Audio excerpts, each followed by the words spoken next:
The National Football League. Today, it's the New York Jets versus the Seattle Seahawks.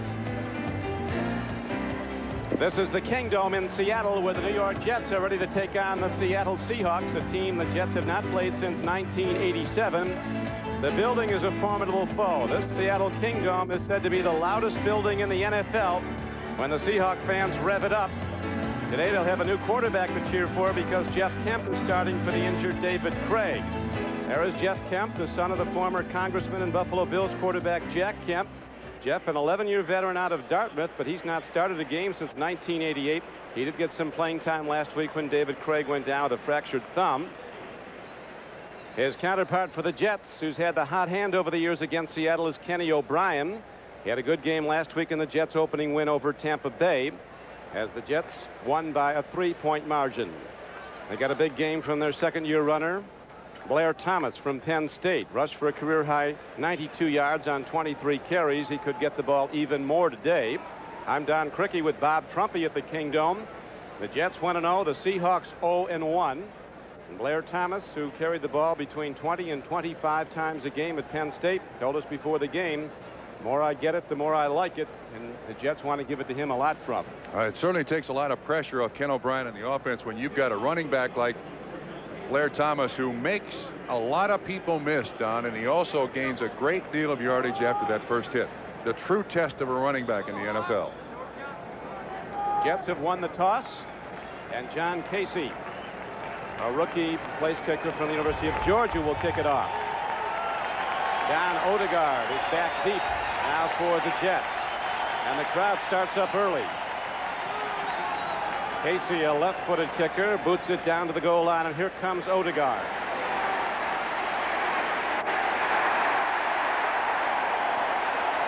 Stand out. Special teams coverage by the Seahawks, and that ignites. Sold out. Kingdome Stadium, where 77,000 are here. There's the front line for the Jets on offense. Criswell and Eatman, the tackles. Cadigan and the road grader Dwayne White, the guards, and the center's Jim Sweeney. O'Brien, in his 9th year, out of Cal Davis, starts at quarterback with Blair Thomas as runners and Brad Baxter, the fullback. Hoyer, the tight end, will come out when they go to the 4-wide set. Freeman McNeil, Chris Burkett, and Terrence Mathis come in to join the starters, Al Toon and Rob Moore. On first down, O'Brien throws a quick out and gets Al Toon, and Toon is out across the 20 to the 22-yard line and appears to have enough for a first down. As you look at the front 7 now, an 11-yard gain on that play of Seattle. Green, Hayes, Cortez, Kennedy, a player to watch. Second-year man out of Miami of Florida, the 3rd player selected in the draft a year ago. Wooden, Wyman, and Porter back the line. This is a tough team to run on. New Orleans averaged only 2 yards a carry against the Seahawks last week. Dime defense. They sent in a ton of new people to go with Harper, Hunter, Blackman, and Robinson. It is now first down and 10 for the Jets, and they go to the run. Baxter, the fullback, takes it right at Seattle and gets close to the 25-yard line where Eric Hayes and Cortez Kennedy stopped him. Don, you mentioned that this Seahawk defense very difficult to run against, and the reason, those two guys who assisted on the tackle. Eric Hayes at close to 300, Cortez Kennedy at close to 300, very aggressive at the line of scrimmage, big guys but very noble. And Kennedy is one of those guys who always seems to know where the ball is. You mentioned Bill Cloak to the ground, 296 pounds. They list him at 6'1". He might not be that. Handoff to Blair Thomas. With a great cutting move, Thomas spins off and spins ahead. And on a 2nd down and 6 play, Blair Thomas is ahead 10 yards and a Jet first down. That's a 9-yard carry by Blair Thomas. Very patient runner. Waits for his blockers up front to just get a little move somewhere, and then again, Rufus Porter, 97, hits Blair Thomas. He picks up an additional 4 yards. That's Chuck Knox's grading system for a running back, and he thinks Blair Thomas is one of the best. The second all-time leading rusher at Penn State, a former Seattle great, Kurt Warner's #1. Bill Paterno calls Blair Thomas the best back he ever had. Downfield throw. As O'Brien airs it out, running the fly was Rob Moore, and you see O'Brien was laid out by big Jacob Green, #79. O'Brien has been laid out by everybody in the NFL. He's taking some hits. And this guy, Jacob Green, a good speed rusher to the outside. That's a big matchup for the Jets. It's one that they frankly should win. Jacob has been around the game for an awful long time, and he likes to rush to the outside.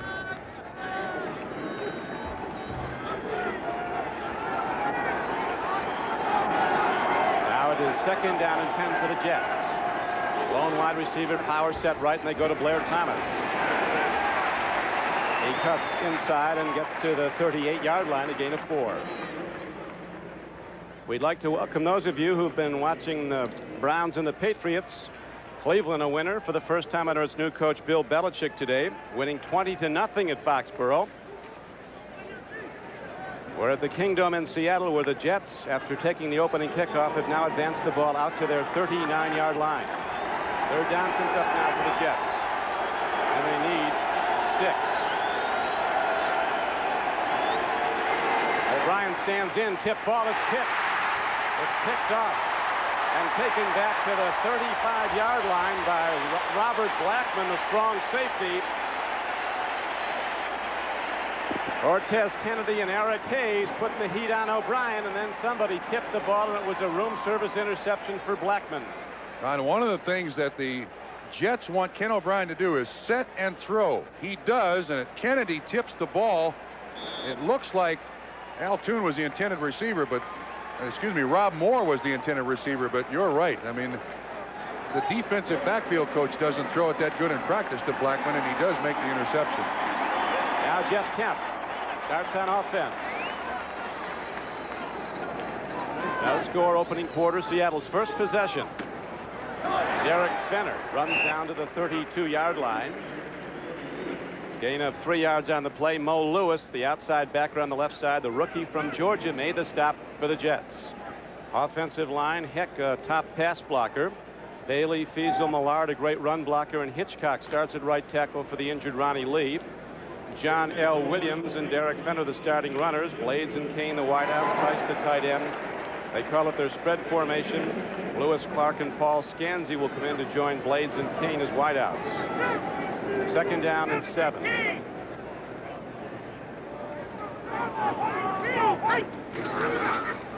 Kemp to Williams, straight ahead.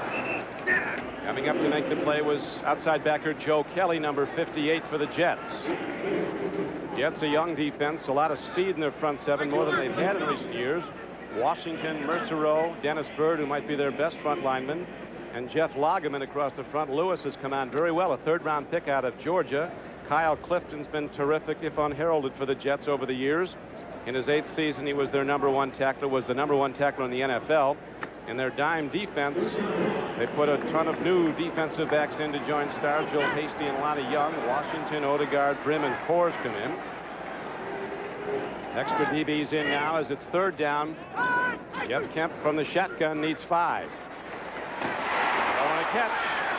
Good for, we'll see where the ball is marked. The veteran Paul Scanzi, number 82 from the University of Washington, is going to be spotted just short of the 1st down.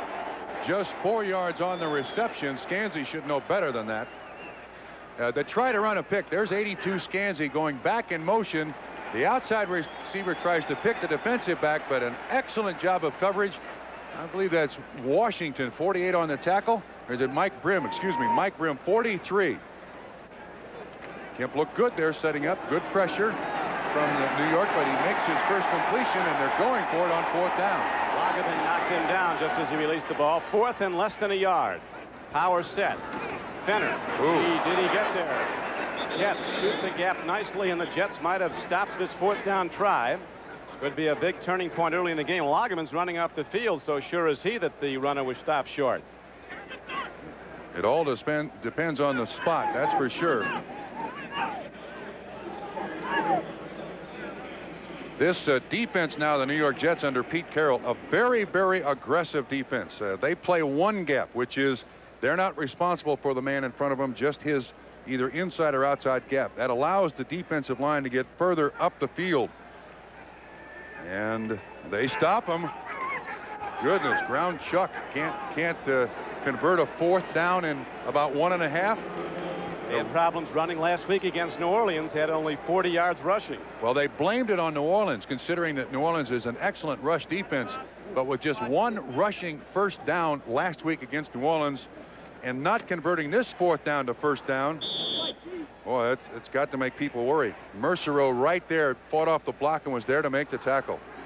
So Knox sends his Seahawks on a 4th down try early, and they can't make a yard. And the Jets take over the ball for the 2nd time in the game.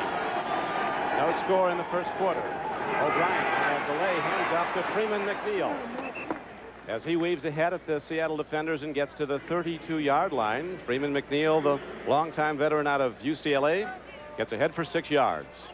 As we look up front, you will constantly all day watch those 2 defensive tackles. 78 Hayes handled very well by the road grader. They like this young man. This Dwayne White, number 67, 300+ pounds. They think he can push anybody in the NFL off the line of scrimmage. 2nd down, a long 4 now as O'Brien on a call rollout. Pump fakes, releases the ball to a tight end, Chris Dressel. And he's ahead to the 35-yard line, a yard short of a 1st down. So the Jets, Trump, showing a lot of diversity in their offense early in the game. There's the road grader, number 67. He's across from a 300-pounder, Eric Hayes. Yeah, Eric Hayes is going off. It looked like he sprained his ankle. The only thing that'll keep this kid from being a Pro Bowler for the rest of his career is that dinner table.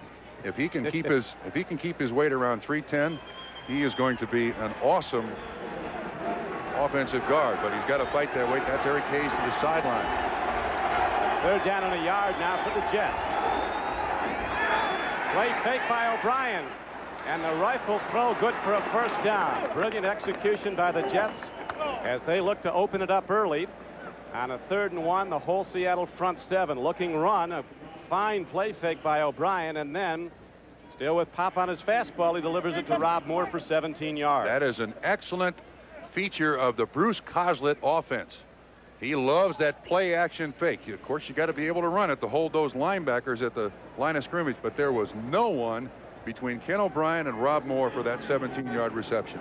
O'Brien said getting the ball to Moore early is a key for us. When you get it to him early, he keeps going, and he just got it to him for 17 in the 1st down. Tip ball again. Remember, the last tip ball resulted in a Seattle interception. Jeff Bryant, number 77, got a hand on it.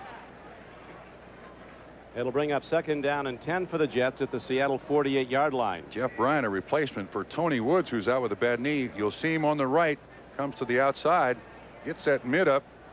Actually, was that Jeff Bryant that hit it, or was it Cortez Kennedy again? Looked like more than one hand hit that ball.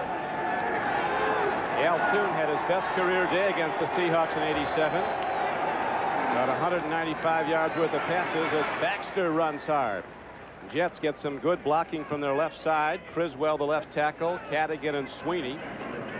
And hard-running Brad Baxter, a free agent from Alabama State, gets ahead for good yardage inside the Seattle 45-yard line. You know, this kid's turned out to be an excellent lead blocker for Blair Thomas, and when he was in college, he was the feature back. Didn't block for anybody. They gave him the ball all day long, so he's been a pleasant surprise for the New York Jets, and a very big kid back there. 3rd down. Jets need 6 as O'Brien sets it midfield in the shotgun. Handoff. And the Seahawks shut it down. Jacob Green, number 79, read it all the way, and Cortez Kennedy, 96, assisted him. So the Jets come up short on a 3rd down try. Donna, in the nickel package, watch from behind the defensive line of scrimmage here. There are no linebackers. There are 7 defensive backs in the ball game, but Kennedy, again, knows where that ball is going, is there along with Jacob Green to assist on the tackle for little or no gain. Now Aguiar, the Jet punter, who came to them from Barcelona, the World League of American Football, out of Utah State. It's a high punt downfield. Chris Warren is there to field it. Oh, catch the ball. Jeff Hopp, and they down it inside the 10-yard line. Gee, Burkett could have turned around and caught that ball and would have been dead at the 4. So a good break for the Jets, a tough one for the Hawks, a 35-yard punt. No return as Burkett comes off the field. Week number 2 in the NFL, and there's been some first-time winners. Jim Kelly throwing for 6 touchdown passes so far, leading Buffalo over Pittsburgh, not final yet. The Rams upset the Giants. Phoenix, a victor over the Eagles at Philadelphia. The Bears hold on to win at Tampa Bay. Miami defeated Indianapolis. New Orleans upset Kansas City. Minnesota, 1-point winner over Atlanta. Cleveland, a first-time winner under Belichick. San Diego up on San Francisco in the first quarter. Chargers a big underdog as now we go to live play. And here's John L. Williams, and the Jets are there to get him. Williams runs, and middle linebacker Kyle Clifton, number 59, comes across. Interesting, in talking to Kyle Clifton last night, he likes this four-man front, obviously because he's protected by those defensive linemen. Watch him come, left-hand side of the screen, 59. Terrific pursuit angle. John L.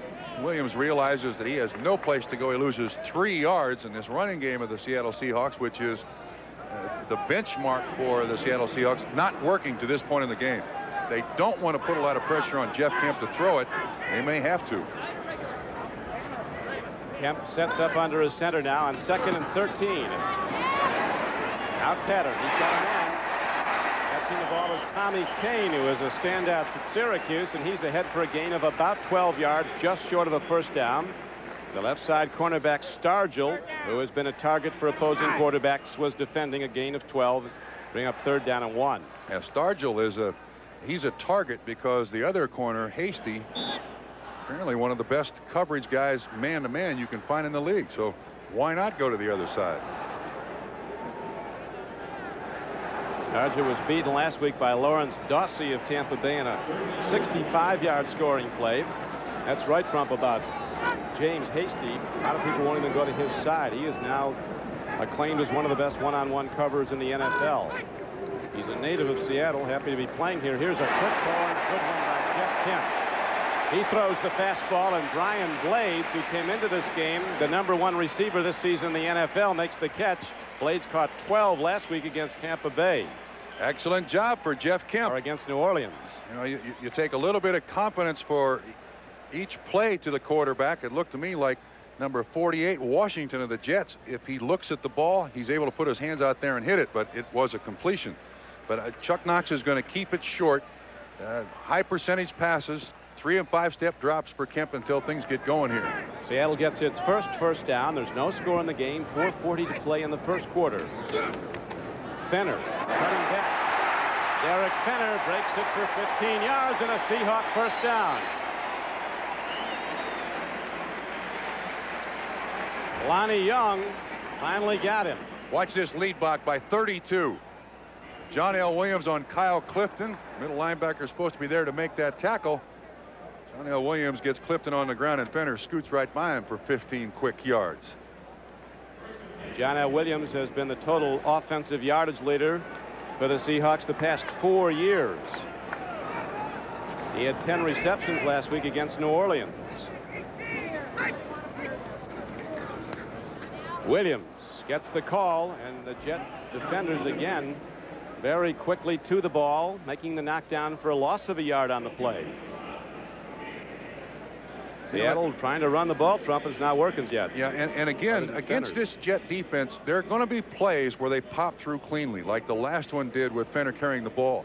Because of this defense's aggressive nature, there are going to be times when the offense guesses right. And I think Jet fans have to put up with that. Pete Carroll, the defensive coordinator, is willing to put up with that. And other times you're going to stuff them for little or no gain.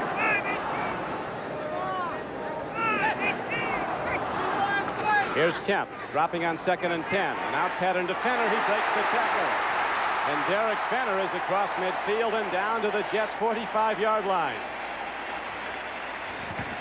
Derek Fenner, a 10th round draft choice out of North Carolina, who was the Seahawks' leading rusher a season ago.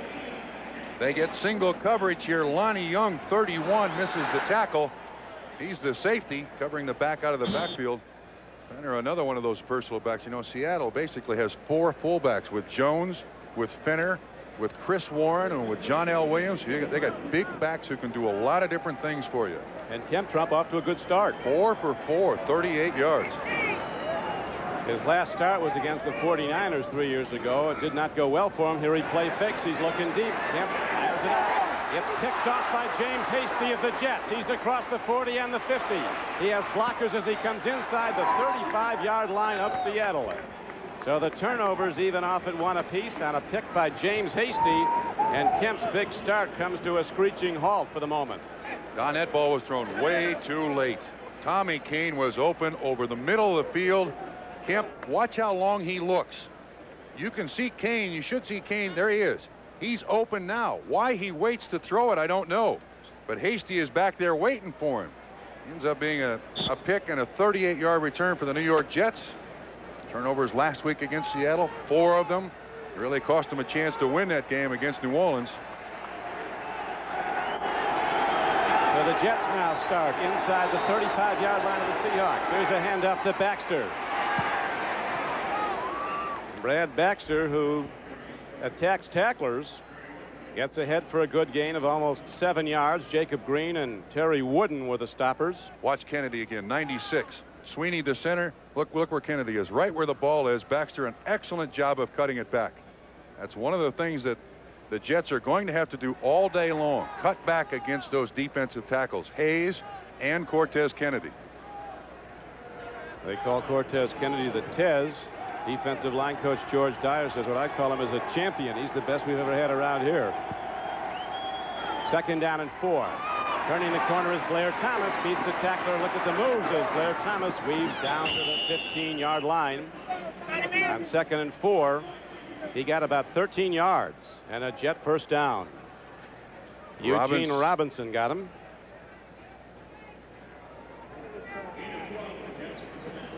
Blair getting up a little slow. He's walking to the sideline there. I hope he didn't turn his ankle, but he's limping slightly.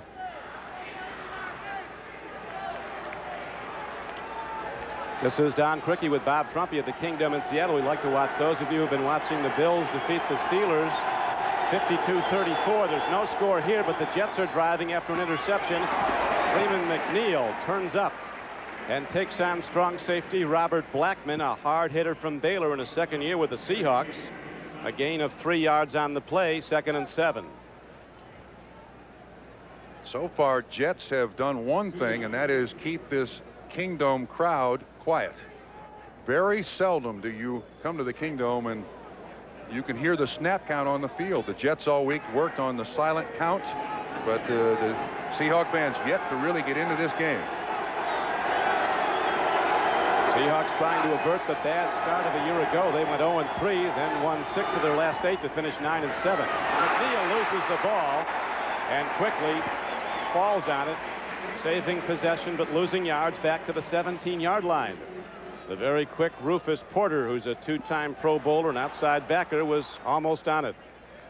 This is the old counter series that the Washington Redskins ran and still run so effectively. That's totally on Freeman McNeil. O'Brien got him the ball, but it looked like Freeman was looking for a place to run.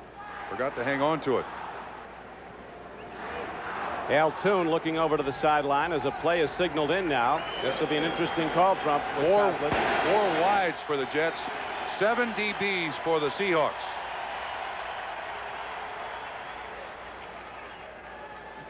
And now we have a timeout that signals the end of the first quarter. So when we come back to the Kingdom, the Jets will have a 3rd down and 12. At the moment, no score. Back at the Kingdom in Seattle, we're ready now to start the 2nd quarter. Bruce Coslett at ease on the sideline. If there's one noticeable difference over the Jets under Coslett than under Joe Walton, his predecessor, it's a much looser atmosphere. Their practices, everybody seems to have fun. I think Bruce is one of those people who is always going to be considered a player's coach. He likes to be around the players. He treats them fairly. Having been an ex-player, I guess that's why. Big down now. 3rd down and over 12. As O'Brien with a timing throw makes the connection, but a marker is down. As Rob Moore coming off the right flank, running a post pattern. And O'Brien under a big rush made a perfect throw, but let's see what the call is now. It's at the line of scrimmage. Eugene Robinson made the tackle. False start. Offense prior to the snap. Referee Pat Haggerty. Well, if it's prior to the snap, then Seattle has no choice.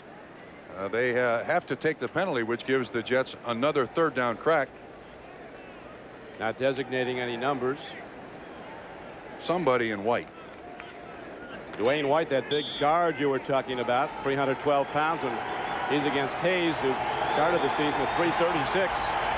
Hayes, so when 2 of us get done belting each other, there's liable to be a sinkhole on the floor of the Kingdom. Freeman McNeil still has all the good moves left as he weaves down to the 12-yard line.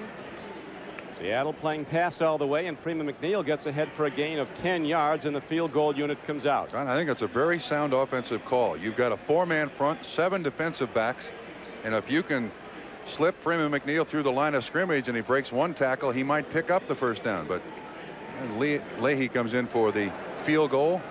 This guy's older than 4 assistant coaches on the New York Jets. You see his effectiveness, though, when he gets down close. He's made 93 of his last 100 field goal attempts inside the 40. This will be a 29-yard attempt. He spins it up and splits the uprights once again. So Leahy, who hit 3 field goals to help beat Tampa Bay a week ago, gives the Jets an early lead, 3-0, early in the second quarter.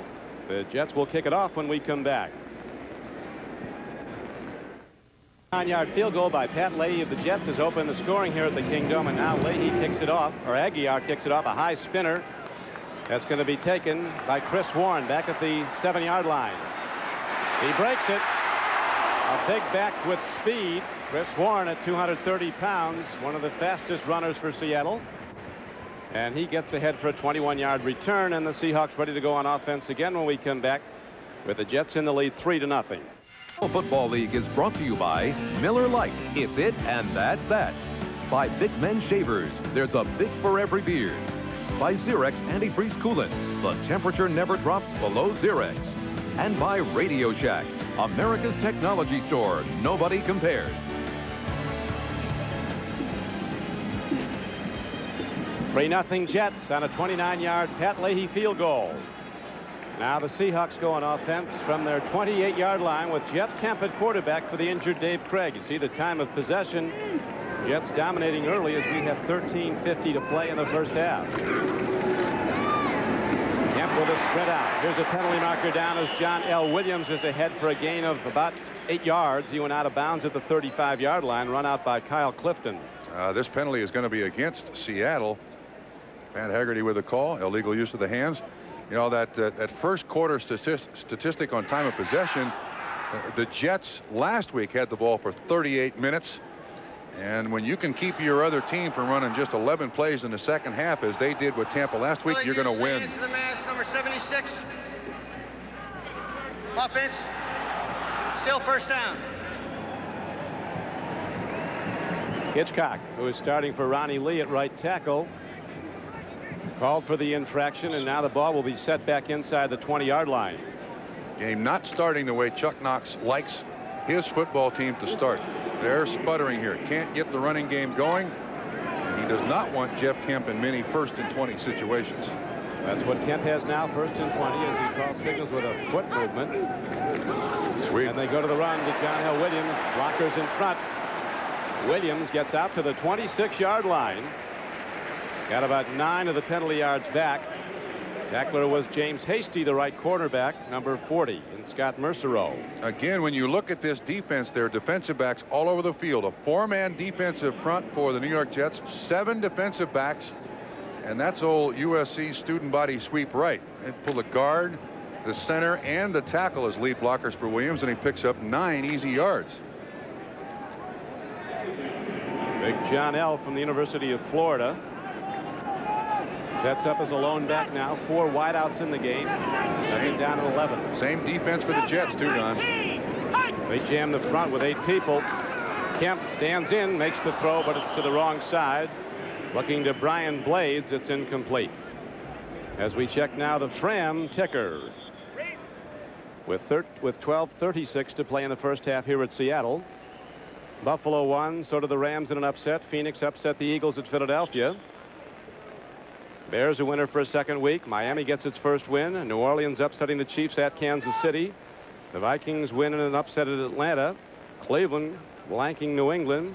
Detroit defeating Green Bay. San Diego continues to lead the 49ers, and Denver's up on the Raiders 3-0 in the second quarter as there's a jet down. It looks like it might be Al Toon.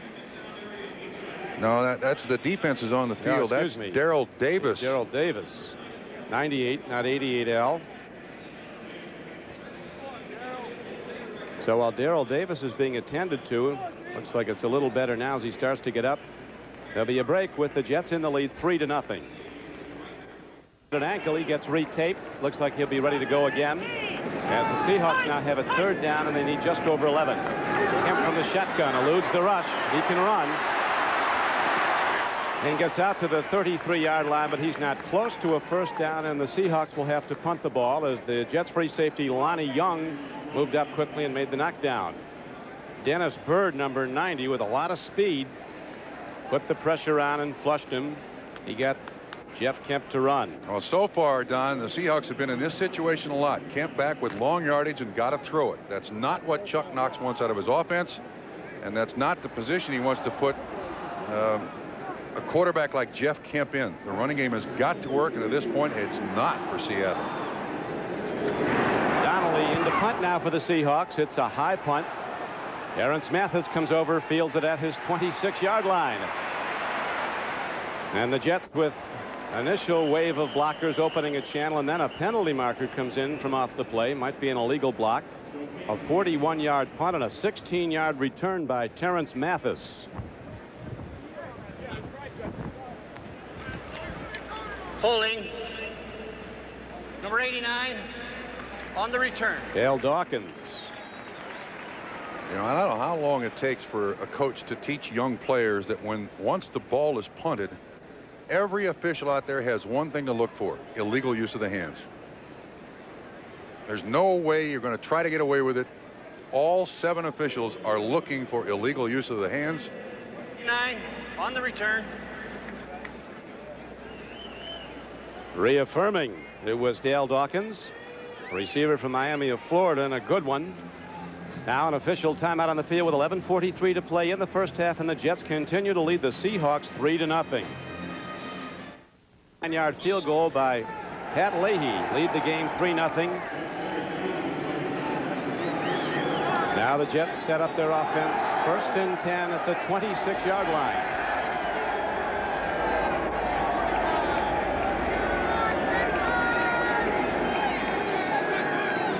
O'Brien with a long count, then goes to the run to Johnny Hector, and the Jets again push back the front line of Seattle and get 4 yards. You know, one of the things that Bruce Kozler's offense will feature for as long as he's there is a lot of different formations. That time, 3 tight ends, 1 wide receiver, 1 running back. Bruce likes to give the defense a whole bunch of looks. Spread that defense out a little bit. Never really know what they're going to do from one series to the next. Last year, the Jets had a 19-play drive and got a field goal. As I said, I thought we'd never outdo that, but last week we had an 18-yard drive and punted. 18 plays. Now the handoff to Johnny Hector, and a good defensive play by veteran Jacob Green, number 79. Shot the gap, made the knockdown at the 31-yard line. Tried to run the counter. Again now, Seattle coming in with 7 defensive backs, but see the counter? The Green gets around the first block. He's there to make the tackle on Johnny Hector by himself. Wait a minute, look what's happening here. Seattle has 7 defensive backs in the ball game, and the Jets, I believe, still have 3 tight ends. They do. Seattle's expecting the nickel package. Jets have 3 tight ends, Don. They're down 5. Good play fake by O'Brien. He swings it out to one of those tight ends, and turning upfield is Chris Dressel, and he is ahead to the 37-yard line, and it's going to depend on the mark whether or not he got the 1st down. Well, this game comes down to a chess game between coaches. Bruce Kozler won that one. You see the 3 tight ends. Everybody goes left. The naked by O'Brien. Dressel sneaks out. Robinson 41 on the tackle, but the offense that time tricked the defense. Robinson, who veteran from Colgate University, who calls the defensive signals. Knox said he makes too many tackles for us. We need our front 7 making tackles, not our free safety. He leads us too often. He just made that saving play as O'Brien throws and delivers again. Once again, he's on target to a tight end. This time it's Ken Wisenhut, number 86, for a gain of 9 yards on 1st down. Gee, they may have found something here. Jets may have found something. But that 3 tight end set, although they're now leaving, they're spreading that defense out a lot. You see with the motion, Seattle doesn't look exactly positive as to what they're going to do. Zone, and Wisenhut right underneath Wyman to make the pickup of 9 yards. Nice play. David Wyman, 92. Like his counterpart. Now here's a fumble ball, but O'Brien is on it on 2nd and 1. It'll be 3rd and 4. Wyman was in. He's a 5th-year player out of Stanford. Had a complete knee reconstruction at Stanford.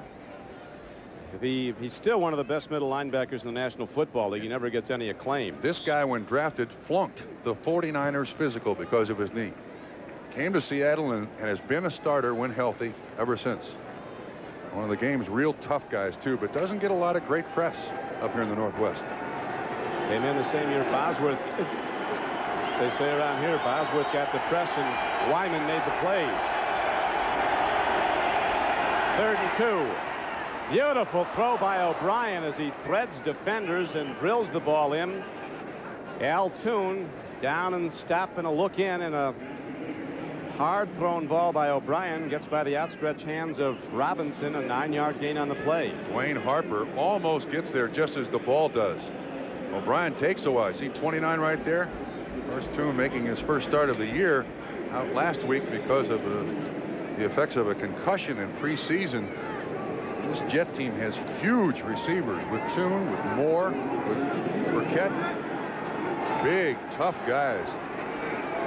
Al Toon with that 9-catch, 195-yard day, 2 for touchdowns the last time he played against Seattle, as the Jets go back to the run and advance the ball down close to the 42-yard line. Baxter, the fullback, ran. Wyman again was on the tackle along with Joe Nash. The Jets were one of the best running teams in the NFL last year. They graded out 4th in the entire league during their 6-10 season. First in the conference. So far, the Jets have kept the crowd out of the game. They have moved the chains. They have time of possession. All this is going great. The only problem they have is, just as they had last week, inside the 20, they can't seem to get the thing in the end zone. 2nd and 5 comes up now with 7:10 to play in the first half. O'Brien has made some tremendous throws in this game. Now we have a timeout on the field. Yeah, it looks like we've got the wrong personnel or the wrong play called for the personnel. And Ken O'Brien takes his timeout, goes to the sideline to talk to Bruce Coslett. So a break in the action as the Jets continue to lead the game by a score of 3-0. In the first half at Seattle, Jets up on the Seahawks 3-0. 29-yard field goal by Pat Leahy has been the only scoring. O'Brien has been superior throwing the ball. He's thrown it 9 times, has completed 7. Yeah, 62 yards, 1 interception. Of course, that interception was tipped. Now we're told that Blair Thomas has a back spasm and his return to the game is uncertain. Another tip ball. Has O'Brien try to lead throw down the field, looking at Rob Moore coming off the right flank. That'll bring up 3rd down and 5. Coslett was for 9 years a Cincinnati Bengal and a teammate of Bob Trumpy's. Yes, he was. We both played the same position. This is now, I believe, the 3rd tip ball that Ken O'Brien has thrown already in this half. Cortez Kennedy has done it twice. Let's see who gets it this time. Well, I'm not so sure it's not Kennedy again. He occupies 2 blockers every play, Cortez Kennedy. Here's another throw by O'Brien. Receiver was bumped, but the official said it was clean. Brian Davis was covering Rob Moore. And O'Brien went down hard just as he released the ball, and the Jets will have to punt it with 6:50 to play in the first half. Seattle dominated the Jets in the early going of the matchup when Seattle came into the league in '76 as an expansion team. Seahawks beat the Jets first 7 times they played. Now the Jets have won the last 3, with O'Brien's passing being the difference.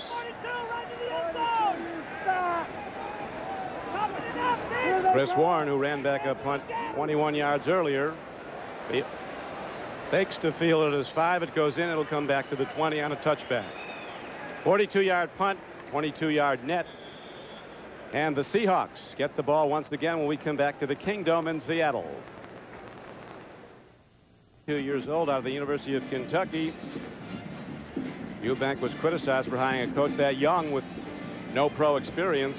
I asked him why he did it, and Eubank said, Blanton Collier told me he can coach. That's good enough for me. That's a pretty good endorsement. Blanton Collier has seen a lot of good coaches. Knox is 1 game from tying Paul Brown for the all-time win list in the NFL. Sixth place at the moment with 164 wins, Chuck Knox. But his contract problems here have been very public. The owner and he negotiated a long time. Ken Behring, he finally got a 2-year extension, with the owner having an out after the first year. Kemp dropping to throw on first down. Strong of arm, he delivers the ball downfield to Brian Blades, and he's ahead for a first down. Gain of about 12 yards on the play. Jeff Kemp has looked very, very good. Nice setup here. You see the play action fake, sets, looks, throws, good strong arm. He believes that good strong arm makes him a very good long passer. But right now the Seahawks need a lot of possession. They've only had the ball to this point in the game for 8 minutes and 33 seconds. Jets have had it for 14:45. Penner runs the ball, gets it out to the 33-yard line. First down carry, good for 3. Strong safety Brian Washington, number 48, made the stop for the Jets. First tackler. This game moving quickly. 5:40 to play in the first half. Jeff Kemp has vivid memories of the Jets. He begged his dad to take him to a road game when he was 10 years old. In his dad's last season, Jack Kemp with the Bills, they played at Chase Stadium. Jeff said he went and sat in the stands with his mother. His father got knocked out by Larry Grantham, a Jet linebacker. He was out for 2 minutes. And we thought he'd never get up. It seemed like an hour. I remember the Jets, he said. As Kemp drops on second down and 7. Lets a long ball fly, intended for Tommy Kane. Incomplete at the 48-yard line of New York.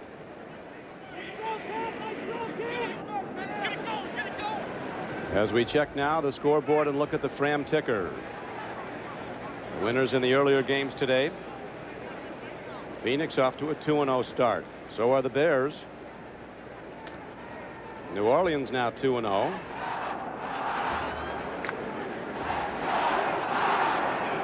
San Diego, a surprise leader against the 49ers at Candlestick.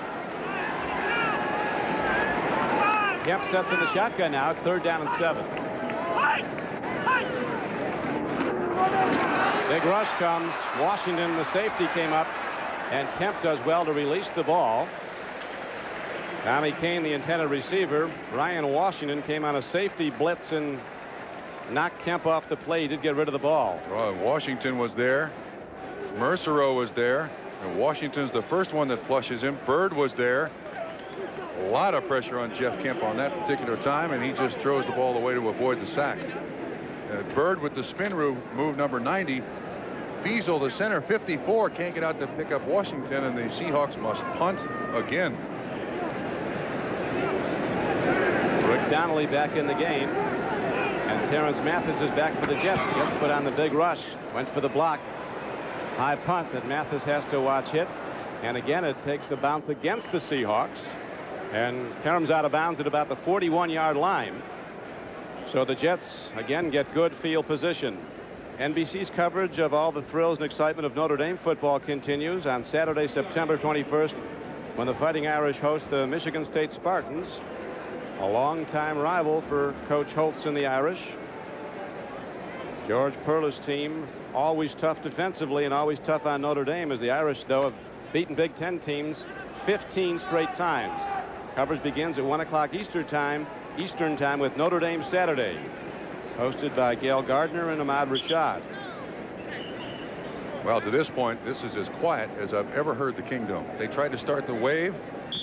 Nobody would respond. Right. I mean, the Jets have kept these people in their seats, and normally this place is nuts. They used to have a decibel meter that they put up on the scoreboard here. Your ears would ring after you played a game here, but they've been very quiet to this point. 4:59 to play in the half. O'Brien throws, and going back to the wrong side to make a fine play on the ball is Al Toon, a 3-time Pro Bowl receiver for the Jets. Again, O'Brien, 1, 2, 3, 4, 5, set, throw. That's a big change in the way their offense, the Jets offense, functions this year as opposed to last.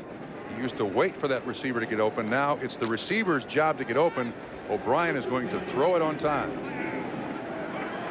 Seattle fell behind 17-0 last week against the New Orleans Saints and came back to take the lead only to lose by a field goal. O'Brien on first down, a timing pattern, but he's high, looking at Toon to the near side of the field. Patrick Hunter was defending on the play for the Seahawks. You see O'Brien looking to the sideline. Bruce Coslett, green shirt there, first of all signals what personnel he wants in the game, and then with a very sneaky little signal, he gives Ken O'Brien a part of a series, and O'Brien knows what out of that series you want to call in this situation. So it's not sophisticated, but it does accomplish a great deal with just a few signals.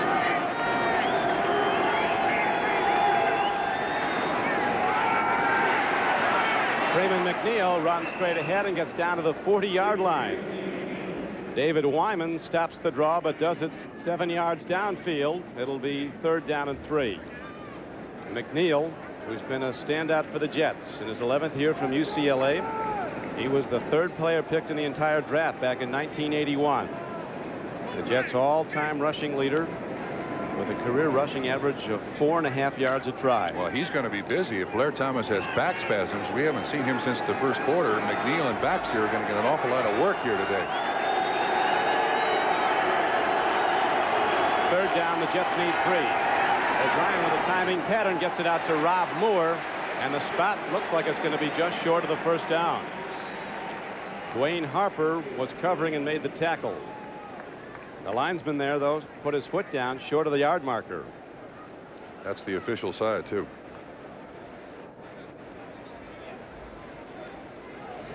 First half, the chains are on that side, so they're not going to have to move it far to know it. Big decision here for Bruce Coslett. Do we go for it? Browning Nagel on the sideline, the rookie quarterback outfitted with sunglasses. The better to ward off the glare of the arc lights here. It's very bright in here. A lot of ultraviolet rays, you know. You don't want to hurt his eyes. Number 11 is Troy Taylor. 8 is Browning Nagel. And Don, the way the Jets have controlled the line of scrimmage at this point in the ball game, I don't blame Bruce Coslett for going for it on 4th down. They've been getting a lot of stuff behind the right side of their line and the left. Yeah, but you know, they're missing Blair Thomas here. I don't know. Baxter's an awful big back, but Brian play fakes, puts it up. Oh, incomplete. So the Jets, as they did earlier, gamble on a short yardage play with a throw. The last time they hit it, this time they do not. Both teams now have gone for it on 4th down and not succeeded, and the Seattle Seahawks take over the ball. That was catchable. Play action fake to Baxter. O'Brien sets and throws. Pretty tough catch. He had to stretch a little bit. Not quite there on the money. Patrick Hunter in coverage, and the Seahawks take over. They'll get the ball at their 37-yard line. Jets return to their home base, Giant Stadium, next Sunday to play the Buffalo Bills. The Seahawks go on the road to play the Broncos at Denver. Last report, the Broncos holding to a 3-0 lead over the Raiders at Los Angeles. Jeff Kemp on 1st and 10. And the Jet defensive line comes in and sweeps under Derek Fenner. Scott Mercereau, 94, and Marvin Washington, 97, the tacklers. The Jet defensive line, coached by Greg Robinson, a former assistant head coach under Terry Donahue at UCLA. And the linebackers, coached by Foge Fazio. And this whole front seven has been looking a lot better. And the defensive coordinator, Pete Carroll, has really turned these guys loose up front. The one gap, again, is you don't have to take on the whole offensive lineman, so you can penetrate.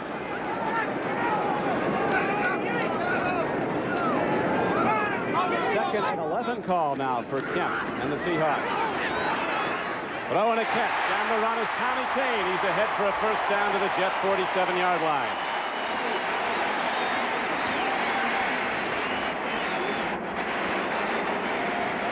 James Hasty, the man in coverage here, basically outruns. Is outrun by Tommy Kane. There's Hasty in the background. Now watch Hasty tries to knock the ball loose here with his punch in the back. Kane, a nice 1st down pickup. Good crossing pattern. Needs a lot of time for the quarterback to let the play develop. So good job by the Seahawks offensive line.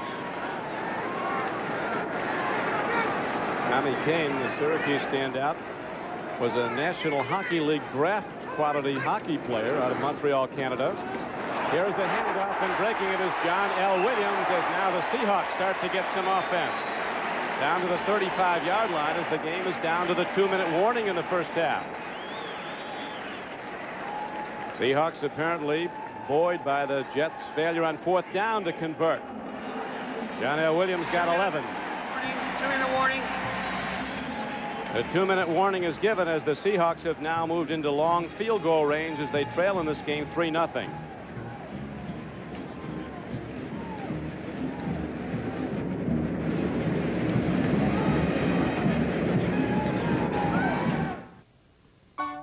.159 to go in the first half, and still the Pat Leahy field goal is the only score of the day, a 29-yarder in the first quarter. Watch this cutback by John L. Williams. Back against the grain. Lonnie Young makes a saving tackle here. John L's got another 20 yards to run if Lonnie Young doesn't hold him up there.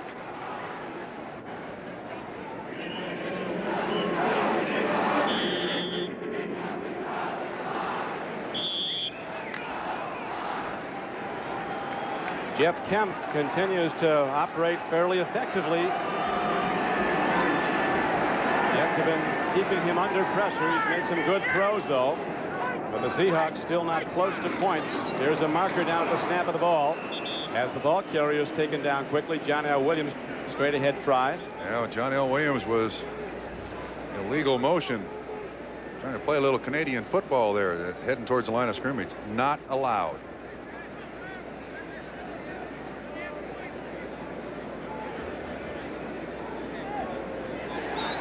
Here's Pat Haggerty. Illegal motion. Offense, number 32. Still first down. Certainly no question about this penalty. It was on 2. John L. went on 1.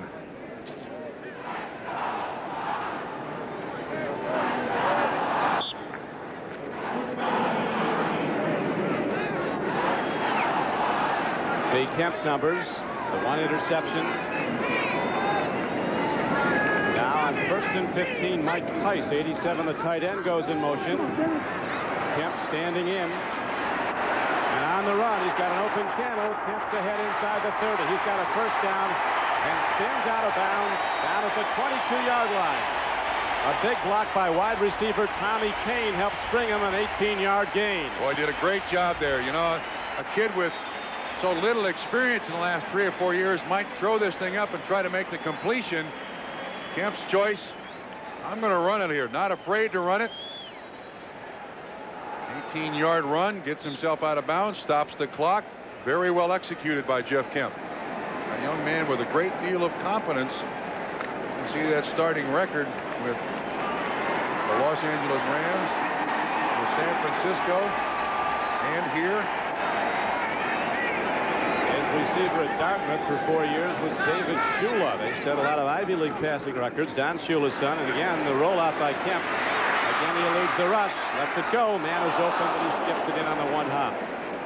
Mercereau helped force the errant pass. The intended receiver was Tommy Kane. Yeah, Tommy Kane slipped as he came across the middle. That was a crossing pattern. Kemp, again, a good job. When you're throwing the ball late down the middle, throw it low so it can't be intercepted. Little rollout, great mobility by Jeff Kemp. He avoids 94 Mercereau, keeps that ball low so it can't be picked off. Incomplete. Strong arm. Not a big kid though, is he? They list him at 6 feet. That's a lie. I'm 7 feet. He's 6 feet. Does have the big arm though, and he can move. We've seen that demonstrated time and again. Here's a throw, almost a pick. Mo Lewis, the rookie linebacker from Georgia, and he had an open track to the end zone 75 yards away. And Jeff Kemp there never took his eyes off John L. Williams. Watch, he's looking. He's right on John L. Williams, and Mo Lewis. Oh, he had goal line in his eyes. Watch Kemp. He's looking. Boy, you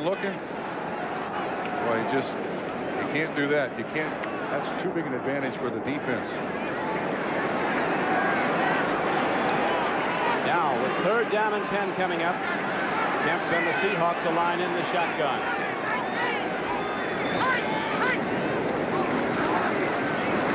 Timing throw into the end zone. There's a marker down.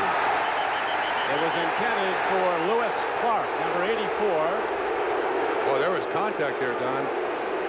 Don Boyd Odegaard was the man in coverage with the flag down. It looks like it's going to be against the New York Jets. Illegal use of the hands. Defense, number 98. Darrell Davis, maybe a hand to the face mask. So that's an automatic first down on a 3rd and 10. The contact at the end of the play down in the end zone by Odegaard looked to me like the receiver was out of the field of play. See if we can pick it up here at the end of this throw. You see Davis has got his hand up in Andy Heck 66's face on the face mask. Illegal use of the hand, so it's an automatic first down. And the ball is now positioned at the 17-yard line. As Pete Carroll, the Jets' young defensive coordinator, his team being challenged now. Jets lead at 3-0 late in the first half. Fenner caught behind the line of scrimmage by 97 Marvin Washington.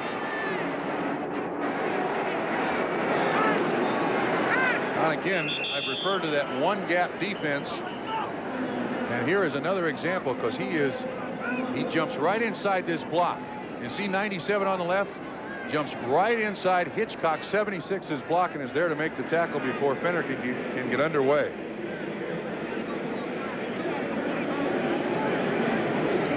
Now a timeout is signaled for as Kemp goes over to the sideline to get some counsel. 1 minute and 19 seconds left to play in the first half. Big guy in the white hat in the background in the warm-up suit is Kelly Stauffer, who was a top pick in the draft by the Cardinals. They couldn't sign him. Seattle's traded for him, and his career here has really been troubled by, well, right now he's hurt. He has a bad shoulder. Yeah, you know, the guy I don't see on the sideline is Dave Craig. Last week down in New Orleans, he gets a penalty on the team. 15-yard penalty, so maybe he's been banished from the sideline this week. I'm not sure. And we look at the Fram 10-minute ticker. The offensive coordinator for the Seahawks is John Becker. Got to dig into their bag of tricks to try to move the ball on the Jets. As you look at those scores, both these teams utilize a great deal of personnel on almost every down. Offensively and defensively, a new group of people come on the field. Denver continues to lead the Raiders, and San Diego a surprise leader over the 49ers. 8th play of the drive coming up as the ball is down to the Jet 22-yard line. Seattle coming off a 9-7 season. Knox, as we look at the young defensive coordinator Pete Carroll, Knox says the best talent in the AFC West belongs to Kansas City. And the second best team from a personnel standpoint is San Diego.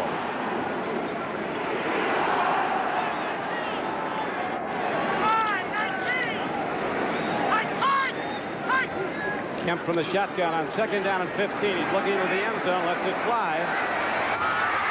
And there's a penalty marker down. That might be on the offense. Odegaard broke it up. That might be on the offense. Lewis Clark was the intended receiver.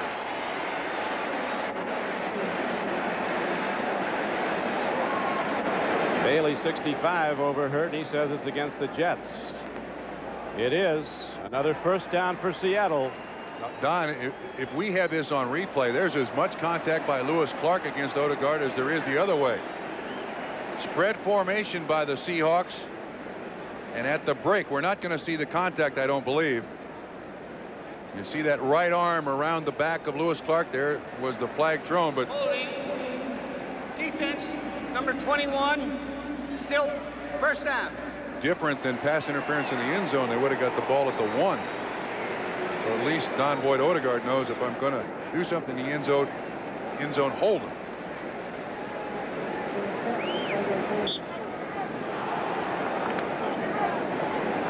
3-0 Jets with 1:14 to go in the first half.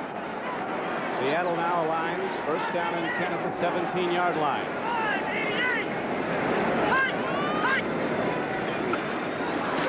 Kemp backpedaling, throws it out to the running back John L. Lewis, and he's wrestled down by James Hasty at the 15-yard line. John L. Williams taken down there, and it's now going to be second down at about 7. This Seahawk offense has struggled. They just can't get anything going. Letting the clock run here, taking their time getting back to the huddle. They've had this is their first time inside the 20-yard line, and they have not functioned very efficiently down here. They've let about 15 seconds expire here from the clock. The game clock winding down in the second quarter.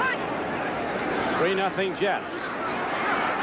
Stands in, makes the throw, and makes the connection. The ball is down to the 4-yard line, and a marker comes in after the play. Well, he makes the completion, but Tommy Kane was wide open near side of the field. He had a threat to get it to Lewis Clark for a 12-yard gain. He threw it into a lot of coverage. Tommy Kane was uncovered near side of the field, but it is 12 yards, and there is a flag. Here's Pat Haggerty. Defensive pass interference, number 21. Don Boyd Odegaard again called for an infraction. As on the penalty calls, the Seahawks move closer to the goal line. Crossing pattern again. Kemp looking all over the field. Look at the guys around there. 3 guys in coverage. 21 Don Boyd Odegaard was the guy who was called for interference. So now it's first and goal at the 4. They'll be taking their time getting this thing in the end zone, aren't they? Still no points for the Seahawks. They continue to trail 3-0. Look at this. 4 wides. What a concession by Chuck Knox. That's why I call his own number and run it. Penalty marker down as Kemp is on the run and throws on the run. A connection to Paul Scansey, but there were markers down. Why, Chuck Knox and John Becker, the offensive coordinator. Tripping, number 76. That's Bill Hitchcock, so that's a 15-yard penalty. But Don, I'm amazed. First and goal at the 4, and Chuck Knox's choice is 4 wide receivers and throw it. I mean, whatever's fair. This isn't a good message to his football team at this point. We can see the leg whip right there on Washington, but it adds 15 yards. First and goal. Bill Hitchcock was the leg whipper. Washington the whippee. That was the foul call that negated a touchdown. Interesting choice there by Chuck Knox. That shows me a lot about his confidence in this team to run at this point. 19 seconds to go in the half now. Again, the shotgun formation. Kemp looks. He fires. Man is open. And it skips off open Lewis Clark. Wide open Lewis Clark. Wide open. Oh. Ball came in a bit to the wrong side, but very playable ball by the receiver. So the Seahawks miss again on a touchdown try. Now that may be the difference between Kemp and Dave Craig. Kemp has a very, very strong arm, but this ball just eats Clark up. It is behind him, but that is a very catchable ball. Goodness. Again. Second and goal, 4 wide receivers. Blades to the lower portion of your screen is their best receiver. He's against the Jets' best corner. Now the drop by Kemp into the end zone, and again a tip ball incomplete, and it brings up third down. All right, Don, Seattle has not done very well here at all since they got inside the 20. Just 9 seconds to go in the half. They got a chance for one more throw into the end zone, and then they got to bring the field goal kicker in. I don't think he has a primary receiver. He's just kind of looking around. Scansey, 82, closest receiver. Man, yeah. Kemp coming in a little bit high.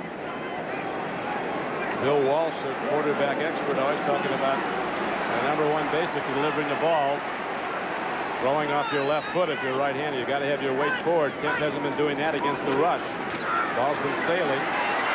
Now Kemp gets it away and gets his man down to the 5-yard line, but the Jets stop the touchdown and brings up 4th down, and time runs out. The Seahawks run out of time, and they get no chance at a field goal. Wait a minute. Now, the field goal team is coming on the field. Yeah, but the rest of the guys are running off.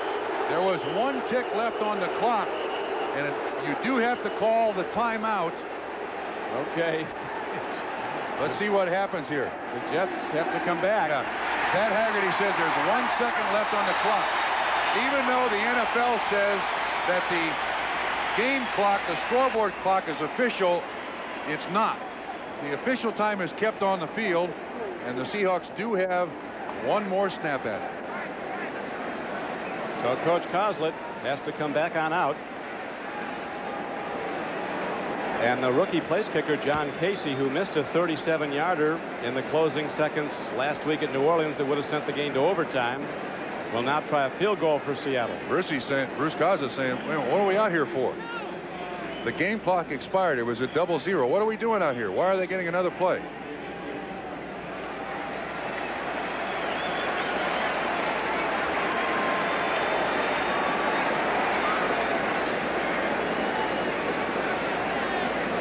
Be about a 23-yarder for Casey if they go for the field goal from this position. Replay reconverted to 1 second. All right. Instant replay used to. Let's watch it in real time here, Trump. Well, what we're not going to see, though, is who calls the timeout after the catch. 3, 2, 1. Now, somebody's got to call timeout. When is he down? The scoreboard clock says 1. So they get the field goal attempt, and it's good. That is the final play of the first half, and it's the first points of the day for the Seattle Seahawks. As the Jets and the Seahawks go to the locker room tied up 3-3, Coslett and the Jet coaches protesting to Haggerty. But it would appear on the replay that there certainly was time to call a timeout, and somebody's job it is to go out and do it. So it's a tie game, and we'll be back after these messages from your local station. Don Criqui with Bob Trumpy. A bit of controversy at the concluding portion of the second quarter. The Jets thought the half had ended. The officials said no, that the Seahawks had 1 more tick, and they made it count. Yeah, we've got a couple of looks at it. One, as you look at the reception, we have the clock superimposed, and you can see that there's 1 tick left, and then it does expire. Now, as you watch the completion to to Scansey, you can see the clock is still alive. Now, the official time is kept on the field, even though the NFL says it's the scoreboard clock. And at the 2-minute warning, the official goes to the sideline and says, who are your designated captains? You see Kemp gets up and signals timeout. Now, Brian Blades is normally the offensive captain, but inside 2 minutes, you're allowed 2 for exactly this situation. So the Jets, coaches, players thought the half was over. They get 1 more tick, and Casey kicks it through for a 3-3 tie. A troublesome development for the Jets. Their brilliant young runner, Blair Thomas, who ran the ball just 3 times and gained 25 yards. He went out with back spasms, has not been back. So I don't know if we're going to see Blair Thomas again, but he was off to a good start. Yeah, Don, that's a big key for the New York Jets, too. As we mentioned, they used so many personnel changes. Blair Thomas is a guy that they count on so heavily for so many different personnel changes, and he is the key to that running game. Now it's up to Baxter and Freeman McNeil, so that affects down the line the other personnel changes that they're going to make. The Jets really dominated the first part of this game. The Seahawks began to come back in the second quarter, latter stages of the second quarter. They both had trouble sustaining offense, so I think we're going to see a lot of long downfield throws in the second half to try to get something going. The first half statistics break down as follows. The Coors Light halftime statistics, for the most part, pretty even. Yeah, but you see that time of possession at one time clearly in favor of the New York Jets, and then in the second quarter, the Seattle Seahawks began to come on a little bit. Not great on either team. The turnovers even. The big factor in that scoring drive of the Seahawks were a couple of huge penalties that really helped a great deal, and then that kick on the last tick of the clock in the first half. Both quarterbacks did well for the most part. O'Brien hit 9 of 14 for 76 yards. Jeff Kemp getting the start for injured Dave Craig hit 8 of 16 for 78 yards. Each QB intercepted once. Aguiar hits a long kickoff into the end zone. Chris Warren, in his wisdom, decides to bring it out and gets to the 19-yard line. A major collision there. Jets with good special teams coverage. John Galvin was down, along with Mike Brim. Now, the Seahawks start the second half with the ball, and I think under the circumstances, Jeff Kemp has had a marvelous first half for the Seattle Seahawks. They've not been able to run the ball that much, only 58 yards, so there has been a lot of pressure on Kemp to throw the ball. He just keeps his patience. Now, 8 of 16 for 78. Very, very good. That one interception, a bad choice on his part, but other than that, he's played well.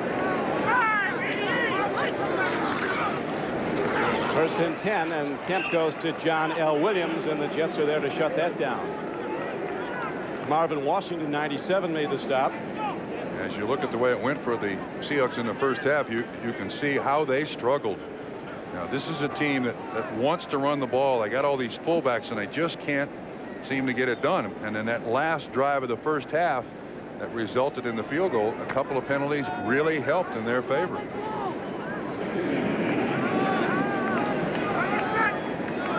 Seahawks now going with a basic pro set, 2 wide receivers, split backfield. Fenner and Williams are the runners, and Kemp drops to throw on 2nd and 10. He goes to running back Derek Fenner, and he's ahead for a gain of perhaps 4 yards. James Hasty was on him quickly. Fenner, 44, earned $75,000 last year, and he held out this summer. He wanted a raise of 10 times that, 10 times that. Yeah, John L. makes like $950. Fenner made $75,000 and led the conference in touchdowns scored. Led him in rushing touchdowns with 14 and total touchdowns with 15. Led the American Conference. Now the quarterback for the Seahawks, Jeff Kemp, again aligns in the shotgun. 3rd down. Hawks need 7. Heck might have moved at left tackle. No flag. Out pattern and a throw and completion to Brian Blades. Beautifully done. A former standout for the Hurricanes of Miami, and during his college career at Miami under Jimmy Johnson, his team lost a total of 2 games. Stargell, the cornerback, excellent timing, perfect execution by Jeff Kemp. Boy, that's a confidence builder. Watch this throw. Ooh, Lagaman, Bird, 90. Bird really hammers him, but Kemp has got that strong arm, and when he was with San Francisco, he learned that timing, when to anticipate the break of the receiver with Bill Walsh and Paul Holmgren. Feels that's one of his greatest strengths. Seahawks keep it interesting. They had 3 games decided last year in the final play of the game. 6 games decided in the last minute. Here's a throw to Fenner on 1st down. He's big. Kemp says that Fenner, when he's running well, reminds him very much of Eric Dickerson, who Jeff Kemp handed off to when they were both with the LA Rams. Big, almost 6'5" is Fenner. 230 pounds, yet with good speed and very good movement. Again, a great job by Jeff Kemp. He looks down the field and then comes back to the outlet receiver. You make the defense defend, as you see Kemp looking at the menu there on his arm. The Seattle team uses that menu extensively. Dave Craig, with all his years' experiences, uses that menu on his arm, a series of plays.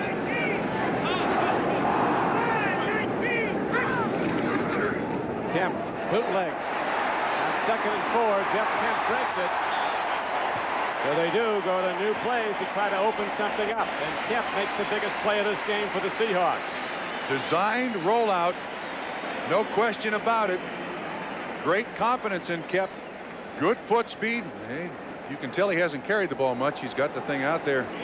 You want to protect it a little better than that, but there's no question this is designed. That's his 3rd carry of the day now. He's rushed for 41 yards. And, of course, there's no person on the defense that's watching for that quarterback rollout. That's why it works so beautifully. 17-yard gain. Brings the ball down to the Jet 37-yard line. 1st and 10 for the Seahawks. Jets line for a blitz. And Fenner picks a hole in the right side of the Jet defense and dives inside the 35-yard line. Jeff Kemp has been talking to his dad all week. His dad, Jack Kemp, now the Secretary of Housing and Urban Development in the Bush administration, quarterback 2 Buffalo teams to AFL championships. And that's what Jeff Kemp lists as his strengths as a player. Discipline, good deep passer, scrambling ability. We've seen that.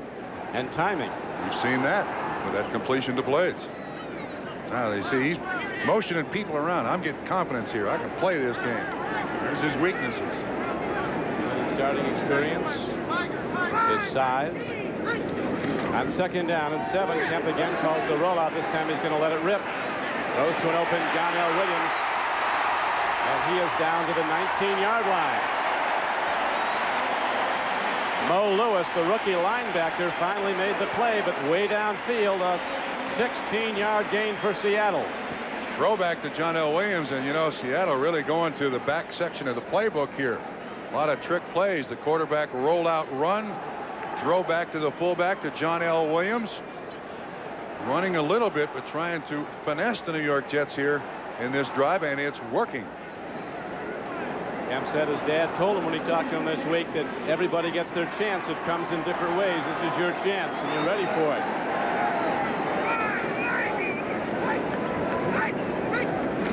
First and 10. Fenner with blockers in front. And Derek Fenner on a first down carry is down close to the 17-yard line. He got a couple of yards before the hard-hitting strong safety from Nebraska, Brian Washington, made the stop for the Jets. You know, Don, we've spoken a lot about Jeff Kemp. What do you think his chances of making this ball club were last April when they drafted McGuire, the kid out of San Diego State? They got Kelly Stauffer, a first-round draft choice. They got McGuire, a first-round draft choice. They got Dave Craig, longtime starter here. There's McGuire, number 10. And then you got this kid that's been around here for 5 years, and his last start was 1988. Do you think he felt his chances were good? Well, they're looking good right now. Performed very well. He has. He's been solid from the outset. Now 2nd down and 8. Kemp again takes a deep drop. Lets it fly, and he's almost picked off by Tony Stargell. That time Kemp overthrows the intended receiver Brian Blades, and Stargell had an open play on the ball. He can't get careless here now. He's had good success to this point in the game, and now's the point where you're feeling very comfortable. You see how far away he threw that ball from Blades. He was 5 yards away from the receiver. For the rest of this game now, Jeff Kemp can't be careless. Keep that discipline that he lists as one of his strengths. Until last Sunday, when he came in for the injured Dave Craig, Jeff Kemp had not taken a regular season snap since 1988. Quarterback rollout worked very good. 3rd down. Seahawks need 8. Here's a timing throw. It was right where it had to be, but the receiver, Lewis Clark, wasn't looking at the ball. And breaking it up was R.J. Kors. 1, 2, 3 steps. The receiver's watching a defensive back. Yeah, you can't throw it much better. That was almost in the ear hole of the helmet. I mean, that's hitting the target. There's no question about that. So Kors, number 25, comes off the field, and John Casey goes back out. His lone field goal try was a good one today on the final play of the first half from 23 yards out. And he's looking now to break this 3-3 tie. With 8:57 to play in the 3rd quarter, Casey knocks it up and through from 34 yards out. And for the first time, the hometown Seahawks take the lead over the Jets. Seattle kicks off when we come back to the Kingdome. The new Mazda. Mazda, it just feels right. By Coors Light, the Silver Bullet is the right beer now. By Right Guard Sports Stick, anything less would be uncivilized. And by Hertz, we never forget who made us #1. We're Hertz. We're America's wheels. Back to Seattle. The Seahawks kickoff after they've just taken a 6-3 lead. Goes downfield, a very fast down. Odegaard, he coughs it up, and the Seahawks have it.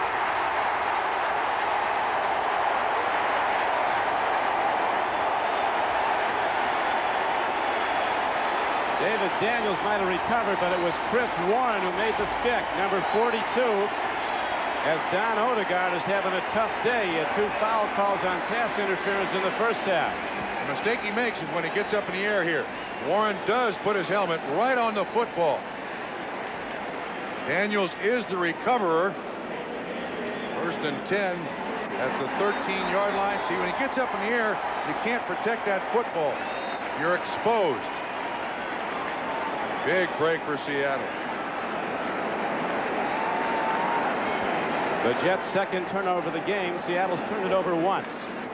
Now Kemp and the Seahawks go 1st and 10 from inside the Jet 15-yard line. Fenner runs in not very far.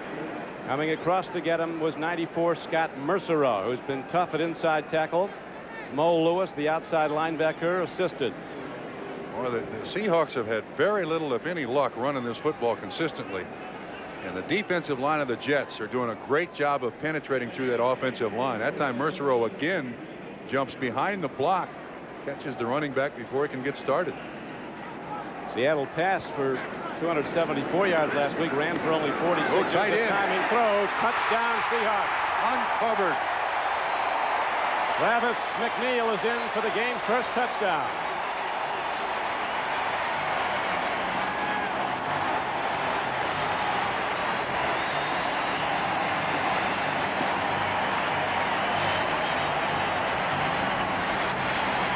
Blown coverage by the Jets. There is no one around.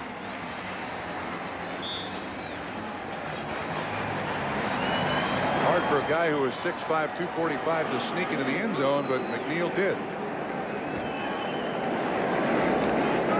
So the Seahawks capitalized quickly on the fumble recovery. And they score the game's first touchdown and now up their lead to 10 to 13-3 over the Jets. And we'll be back with yet another Seahawks kickoff after this. 10 unanswered points here in the third quarter to take a 13-3 lead. Here's another kickoff, and again it'll be Odegaard who fumbled the last return.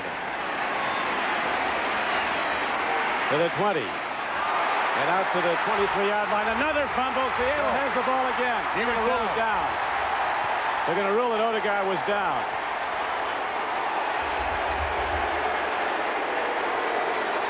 He did fumble, but after he hit the turf, so the Jets will keep the ball. James Jefferson makes the stick. 26. The ground can't cause the fumble, no question. Down by contact, and the ball comes loose when he hits the ground. Jets ball. No question about that. You can see it roll loose, so that's a good call by Pat Haggerty and his crew. Great second look. Our producer is Victor Frank, director Richard Klein, executive producer of NBC Sports Terry O'Neill. We're coming from the Kingdom as O'Brien on first down, sprints out, stops and throws to an open tight end, but there's a little too much lead on the ball, and Mark Boyer from Southern California can't get to it. The turnovers last week and this week certainly have hurt the New York Jets, although last week they beat Tampa Bay, overcame some turnovers. Today, those two turnovers. You see the touchdown just scored by Travis McNeil. And that's one of the things that Bruce Coslett and his staff wanted. No turnovers. Now the Jets have to open up their offense. Second down and 10. They led for virtually the entire first half until Seattle tied it on the final play of the half. And now the 12th man here in Seattle kicks in. Super decibel level crowd noise. The penalty marker's down as Cortez Kennedy sweeps under Freeman McNeil. Yeah, that penalty is the 25-second clock expired. This is going to be no play. Delay of game. Offense. Jets are kind of coming unhinged here a little bit. There's the signal. You could see Bruce Coslett just grab his shirt, a signal to Ken O'Brien. Toon comes in.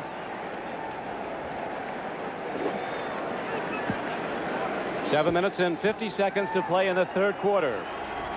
O'Brien steps in, and the crowd noise again rises up as O'Brien throws an out pattern and makes the connection, and the ball is lost. Al Toon had it and lost it. So the Jets have to gun it downfield now. Second down and 15. Again, a very catchable pass, I believe, by Al Toon, don't you? A little half sprint by Ken O'Brien, sets, throws. Al Toon, through his career, has caught most of those. Looked like a second and 15 connection now. Third and 15 arises for the Jets. And O'Brien surprises the Seattle defense again, going with three tight ends in a long yardage situation. They ran that tight end under before and hit a big play. But O'Brien gets no time to release the ball. Cortez Kennedy.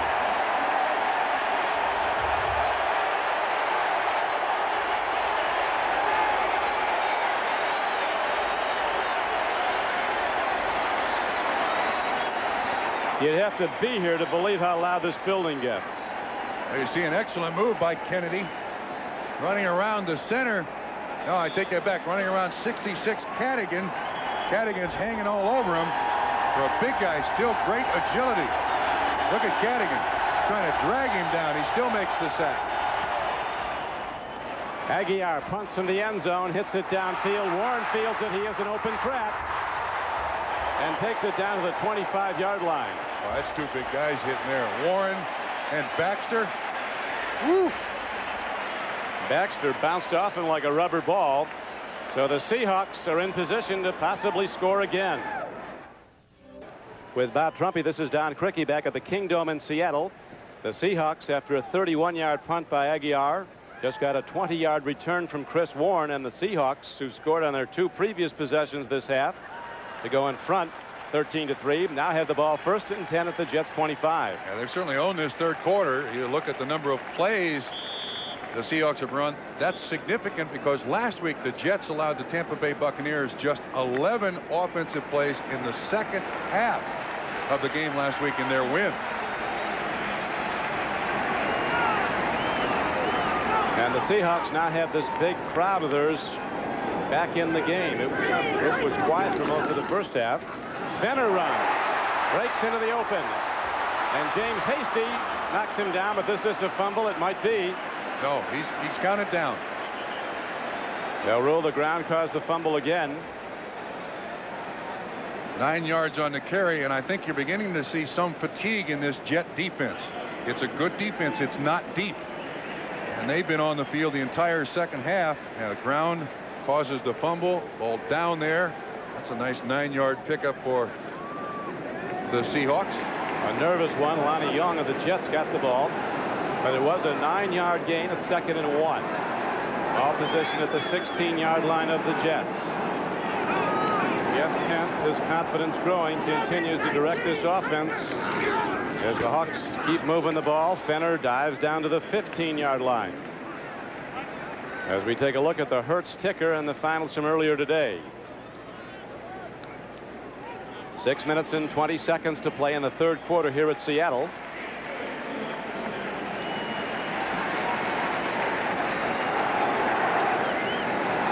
The 49ers have now come from behind, as have the Raiders.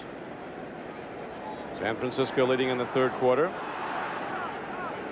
Coach Knox, a Jet assistant, as we mentioned, when he was there. The PR director, Frank Ramos, said he also sold mutual funds to members of the team and whoever else would buy them. That's before coaches made $1 million a year. First down. Jeff Kemp throws for the end zone. Man is open. Tommy Kane. Touchdown, Seattle.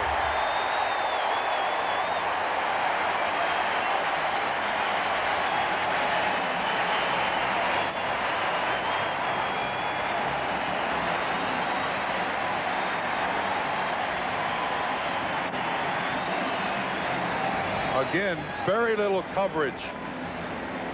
Plays like this are always reviewable. I feel like Kane is very close to the sideline. Let's see. First foot. Second foot, yes. Excellent job by Tommy Kane catching it and staying in bounds. Seahawks have blown the doors off the Jets as their wagon has come to a stop, and the Seahawks are now on the roll, up 20-3 after it was tied 3-3 at halftime. 3 possessions, 3 scores for the Seahawks here in the third quarter, and when we come back they'll kick it off yet again. Kemp with good time. You see the feet of Blades, Brian Blades. He hooks up with Lonnie Young, and it looks like Stargell loses his footing. Nice throw. Great catch by Tommy Kane. Kemp has now hit 14 of 24 throws for 2 touchdowns. He's been intercepted once. Mathis runs it back for the Jets. Terrence Mathis crosses the 20. He's not done. He's across the 35 and out to the 37-yard line. They took Odegaard off of the kickoff return and put Terrence Mathis back there. Kemp 14 of 24, 2 touchdowns and an interception. Seahawks have scored on 3 straight drives. They have scored 17 points in 3 minutes and 13 seconds. Time of possession here in the third quarter. The Seahawks have had the ball for about 8.5 minutes. The Jets for less than 1.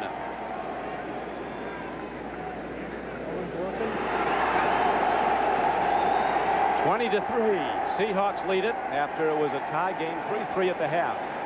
There's a time of possession. Down, we have an interesting thing on the field here. The headsets are down for the offensive coaches of the New York Jets. NFL league rules say that if your headset is down as a visitor, then the other team can't use the headset, so they require the defense to take the headset off for the Seattle Seahawks. They've had some problems with the headsets here for a little bit, so neither team will be using the headset until they get both sides fixed. Doug Knox, well aware his Hawks aren't out of the woods yet. O'Brien's had some fabulous days against Seattle's defense. Now they go to the run, and Freeman McNeil takes it up the middle on a first down carry. He's ahead to the 44-yard line. Gain of almost 7 on the play. As we now go to New York and NFL Live for an update. Bob? All right, Don, the Raiders get the game's first touchdown at the Coliseum as Jay Schrader finds Willie Gall. Was he open? I'd say so. 10 yards behind everybody in the back of the end zone. It covers 16 yards. They had trailed 6-3, now grab a 10-6 lead in the third on their home field. Back to Seattle. Thank you, Bob. As we come back to live action, busting it up the middle and taking it across midfield and all the way down to the 40-yard line of Seattle is Johnny Hector.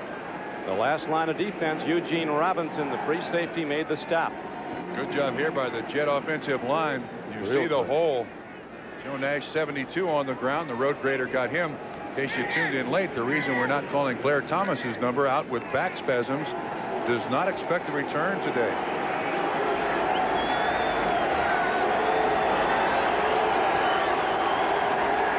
Rob Moore goes in motion. Ken O'Brien play faking, freezes the defense, then hits an open man for a gain down inside the 30-yard line. Now he lost the ball, did Rob Moore. So it goes incomplete, and it comes to second down and 10. Al Toon, the intended receiver. He dropped 2 today. He missed last week because of the effects of a concussion. Al Toon does not look right to me. He doesn't drop passes like this, Don. Again, the ball is not tipped right there. I don't know if that concussion he got in the last preseason game against Washington has affected his eyesight or what, but that's not the Al Toon we're used to seeing. Sure he didn't want another concussion. He's looking at those defenders. Here's a stick behind the line of scrimmage by Jacob Green, number 79, gets Freeman McNeil.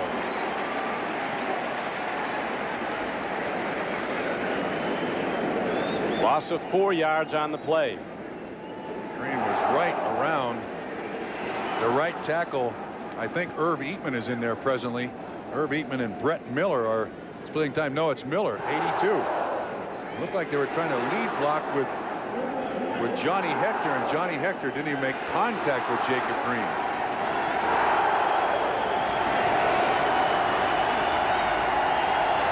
.335 to play in the third quarter.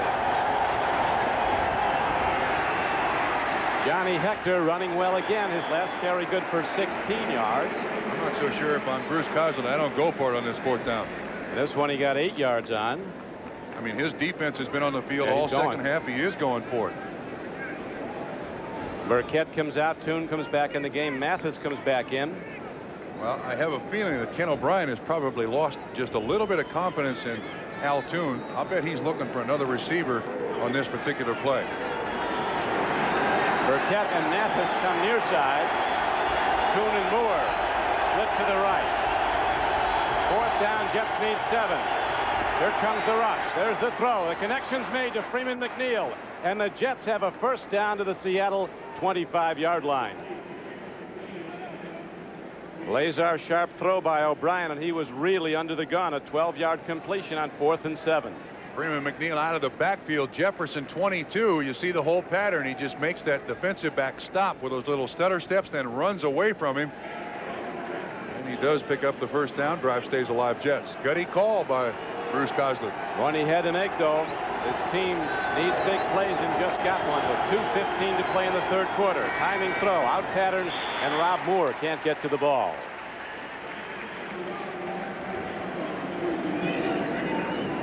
Bob Moore suffering with a little bit of a hamstring pull. Can't really run full speed, but he kind of fades that pattern a little bit. When those quick outs are run, you want that break to be very sharp. And again, that timing, O'Brien 3 steps and throw it out there. The pattern has to be precise, not one of Ken O'Brien's career days. Hector and McNeil have run the ball well. They're the 2 setbacks behind O'Brien. This is Hector. And he takes it again for positive yards inside the 20 down to the 17-yard line. So hard-running Johnny Hector, a 9-year veteran from Texas A&M, gets ahead for an 8-yard gain on 2nd and 10. 3rd and 2. New personnel now for the Jets. The fist in the air. Looks like 3 tight ends now going to be in the game. Hector will be the lone running back. This formation has worked very well for the Jets. Lone wide receiver wide to the top of your screen is Rob Moore. 3rd down, Jets need 2. Hector. Jets get a 1st down inside the Seahawks 15-yard line. 4 yards on the pickup, and we just had a quick picture of the sideline. 4.0 yard average, not bad. But the Jets sideline have their headsets back on, so apparently they're back and working. Johnny Hector just passing John Riggins on the Jets all-time rushing list. Hector, a tough customer with the ability to leap. He was a long jump champion in the Southwest Conference. Here's a handoff to Brad Baxter as Hector gets a rest, and Baxter gets down to the 10-yard line. 1st down carry, good for 3. Joe Nash, veteran defensive tackle, made the stop. And now let's check the Hertz 10-minute ticker. As the game clock here in Seattle is winding down in the 3rd quarter, 35 seconds to play in the quarter. And the Seahawks, who've scored on 3 straight possessions here in the 3rd quarter, have taken a 20-3 lead after trailing most of the 1st half.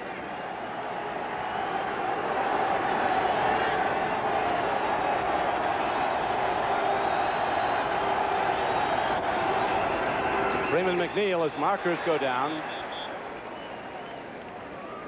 Jerry Wooden, an outside linebacker, number 90, made the hit.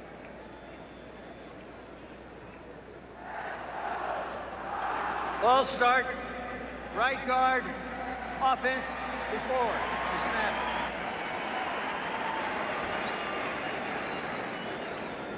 Ball start. Prior to the snap. Dwayne White, the right guard, called for a false start. So the Jets are now set back to the Seattle 16-yard line. Tough call here. 2nd and 12. This is the 11th play of this drive for the New York Jets. Obviously their longest drive of the 2nd half, and they're going to let the quarter expire, Don. And a big quarter it was for the Seahawks as they score 17 unanswered points in the 3rd quarter to break the tie and go in front, set by a score of 20-3. We'll be back after these messages from your local station. We're ready now to start the 4th quarter. 2nd down and 13 for the Jets. Here comes Freeman McNeil. Blockers in front. And McNeil gets down close to the 12-yard line. Gain of about 3. David Wyman, number 92, the middle backer for Seattle, ran him out of bounds. Jets are pretty much in a position here being down 20-3, where this is 4-down area. As we look at the 3rd quarter stats, the most impressive thing, Jeff Kemp was 6 for 8 in that 3rd quarter for the Seahawks, 69 yards and 2 touchdowns. And of course the big turnover by the Jets really helped the Seahawks.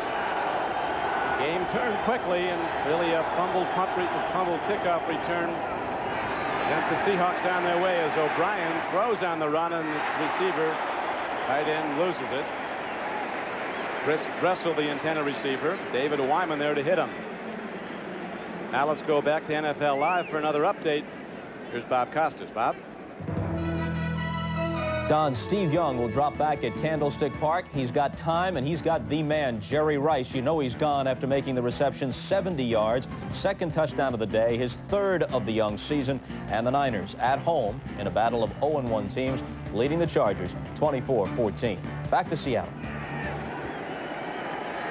where the Jets are ready to kick it off, are ready to try the field goal by Pat Leahy. which they knock up and through, so they do settle for a 3-point play. But they need far more, and Leahy will be kicking it off when we come back, as the Seahawks now hold a 20-6 lead with 14:31 to play in the game. By Castrol, engineered for today's smaller cars. By Michelin, because so much is riding on your tires. And by Old Milwaukee and Old Milwaukee Light. It doesn't get any better than this.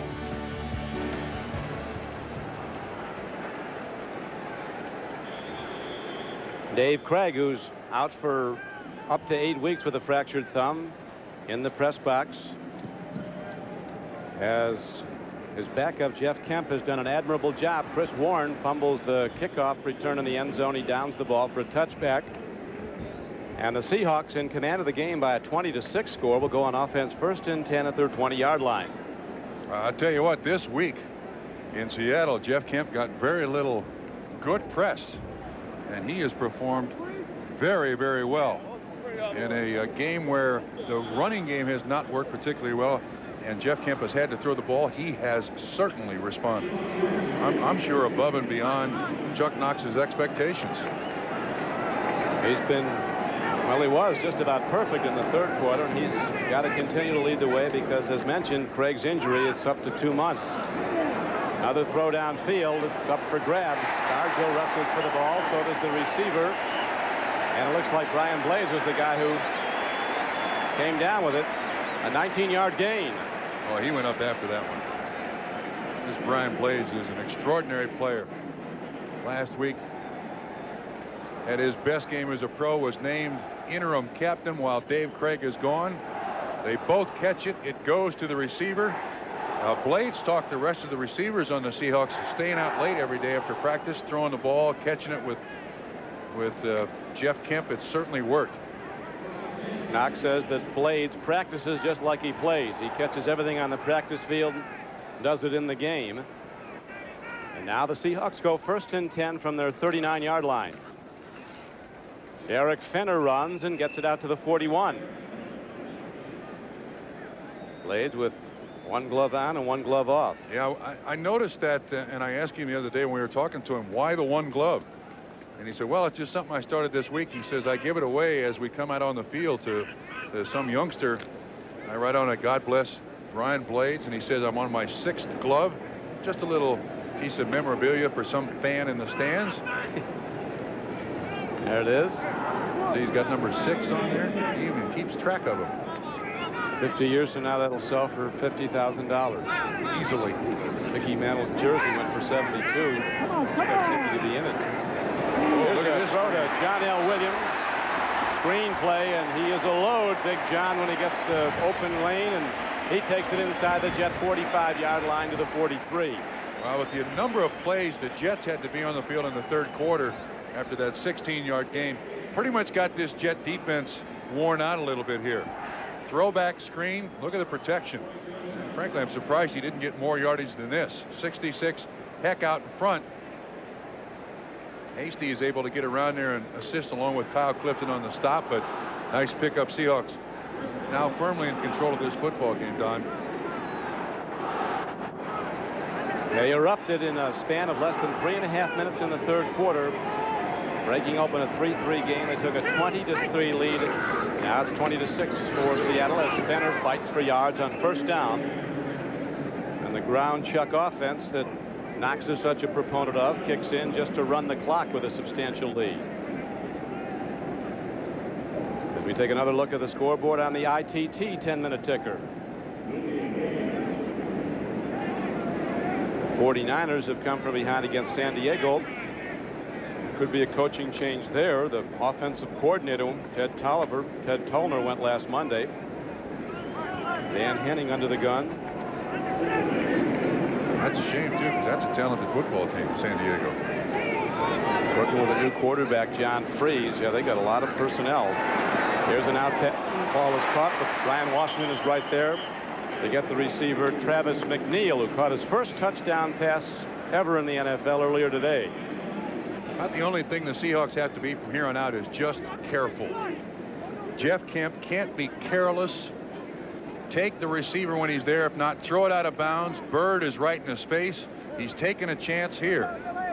The defensive back Washington was right next to Travis McNeil when that catch was made.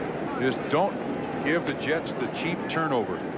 Shots like that can have Jeff Kemp up in the press box watching with his friend Dave Craig, the injured starter.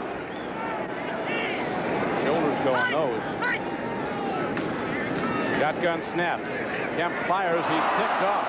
Brian Washington had it, lost it. It's a Jet ball at the 37-yard line of Seattle. No question. The Jets 37. No question that's an interception. When Washington tried to put the ball away, it bounced out of his hands. But again, he can't be careless in this situation. Stargell is taking the ball, gives it to the official. I thought he was carrying it off the field. On the day he's had, I don't think he won any game balls yet. Yeah, Edwin Bailey is down on the field. You see clearly an interception by He Washington. is keeping it. And that's Bailey down on the field. Stargell's taking the ball off the field on his fumble recovery, as Brian Washington was the man who picked it off. Jeff Kemp stepped center stage today for the Seattle Seahawks because of the injury to Dave Craig, and responded very well. A big performance to help lead the Hawks to this 20-6 lead. They hold now 10-20 to play. Yeah, but I'm sure he was talking to Ken Meyer, the quarterback coach, there on the phone. O'Brien with a hard throw downfield, and just off the turf, Al Toon comes up with the reception. Good for 20 yards and a Jet first down. Yeah, Jets pretty much have to get to a hurry-up mode here. O'Brien sets, throws the ball low. Toon makes this catch nicely. Can't tell if it is anything but a catch at that point. 19 yards on the reception, and back in all-pro form, Al Toon after a couple of drops. But the Jets need a lot of big plays, and they need them fast as the game clock is running. 9:48 to play. throw back. Play flicker. They're going downfield. And the connection is made to Dressel. Rob Moore was running a fly, but the Seahawks didn't bite. That Eugene Robinson, who rarely makes a mistake, a free safety, was running right with him. That's an 8-yard pickup, and obviously Dressel is the outlet receiver. That Seattle defense of Tom Catlin's well schooled. Don't give him a cheap touchdown here. Moore goes down and tries to do a stutter step. Maybe we can catch him here. No, he's just out of the picture. Didn't work. They'll take the yards, but they wanted the whole thing on that play. Now the Jets on second down go to the run. And hard driving Johnny Hector, who's been pounding up the yards, hits inside the 30. Jets needed 3. He got 8. And a first down. Joe Nash and Eugene Robinson on the stop for Seattle.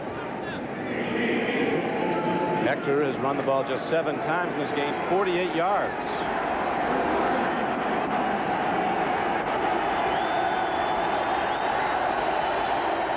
Starts up.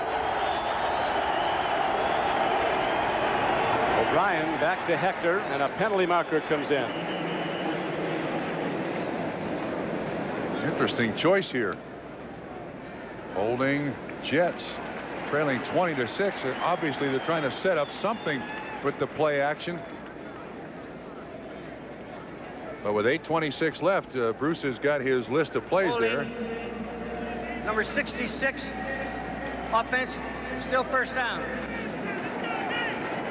66 is Dave Cadigan, the offensive left guard. But now it's going to be 1st and 20. That's the Jets' 8th penalty of the day.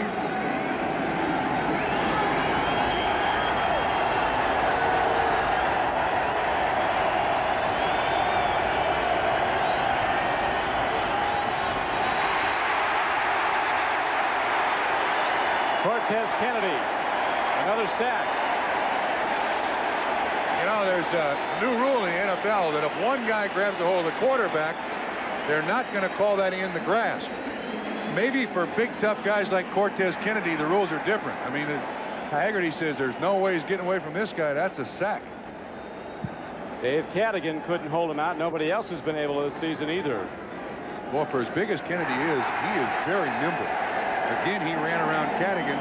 66 had trouble with Kennedy all day long. Whoops.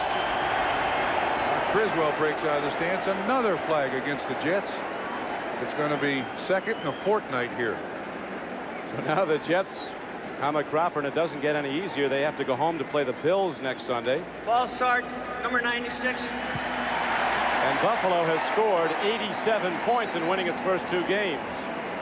Ran up 52 points in outscoring the Steelers today. You would have to bring that up, wouldn't you? The Bills also give up a lot of points.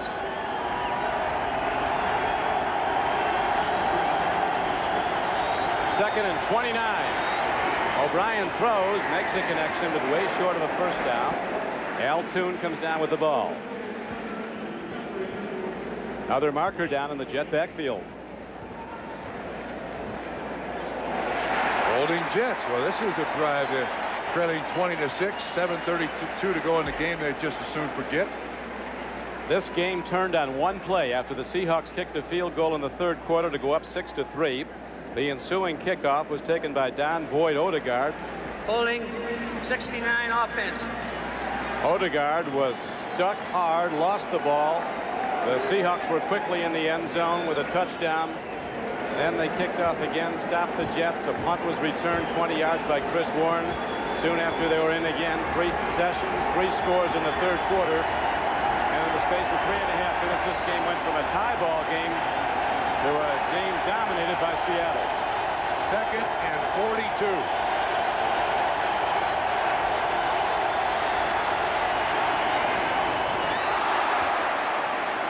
Defensive interference. Jets will get a first down. Oh, man.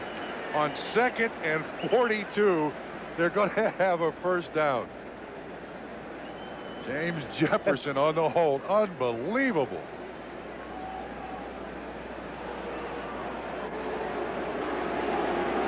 We're going to have a slight delay here while the chain markers walk all the way back to the down marker. He's got 42 yards to go. Defensive holding, number 29. First down. How about that? I'm not sure they could have picked up a first down in any other fashion. See if we can pick it up. Toon releases. There's one hold. It's the holding on. Yeah, it's the defensive back on Toon. First down, Jets.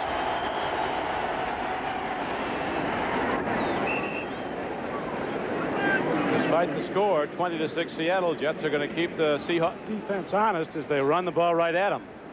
Well, I think, again, there's going to be some questioning as to why they're running the ball here, but a lot of what the New York Jets do and want to do is based off play-action faking.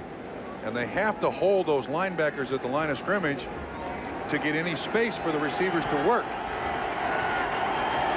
They also have to hit the home run ball. O'Brien looks deep. Here comes the rush. Joe Nash is after him, and O'Brien wisely throws it away before the rush can get there. Rufus Porter was coming hard from an outside linebacker spot. Yeah, that's the other problem the Jets have. This is not a bad offensive line, but it's also not a great offensive line. And I don't think the Jets offensive coaches feel confident that they can have Ken O'Brien stand back there and the line protect him without some play action passing, without the threat of the run. It's just not good enough yet.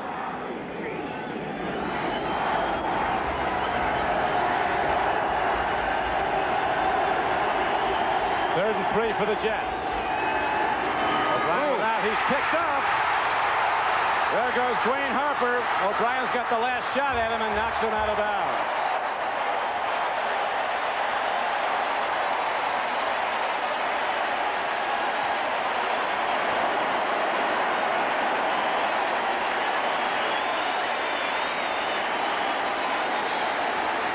Receiver was not open. Burkett was the intended receiver. Ends up being a 41-yard return. O'Brien's is that his second interception of the day. Turnovers have killed the Jets on this afternoon.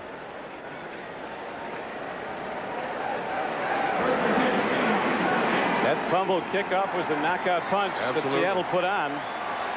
And the Seahawks have capitalized on every opportunity since.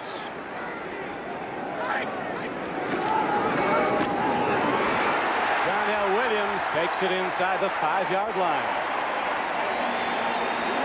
That is a very soft and fatigued defense the Seahawks are now facing. Very soft, very fatigued. It was really not on the field that much early in the game as the Jets dominated time of possession. There's Pete Carroll, the defensive coordinator. You can see the Seahawks offensive linemen, 1, standing them up, 2, pushing them off the ball. And I think Pete Carroll knows it. Everybody in that Seattle huddle, as Pete Carroll has sent in the defensive signal, has the same thought. They all want the ball. Somebody's going in here in a moment with 5.5 minutes to go. Here's John L. Williams. He's in, but there's a marker down.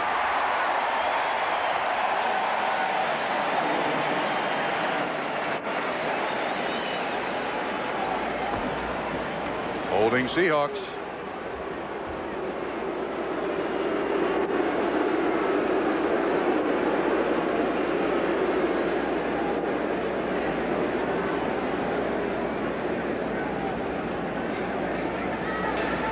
Holding. 74, offense. Still second down. A gentleman named Warren Wheat is called for the hold. He's replacing Edwin Bailey, who came off the field earlier with a leg injury of some sort.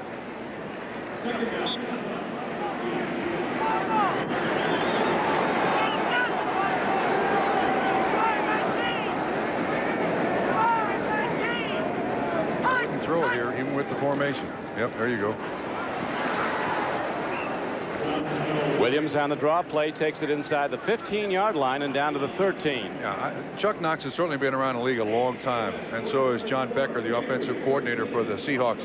And right now they have in Jeff Kemp a very, very solid performance at quarterback.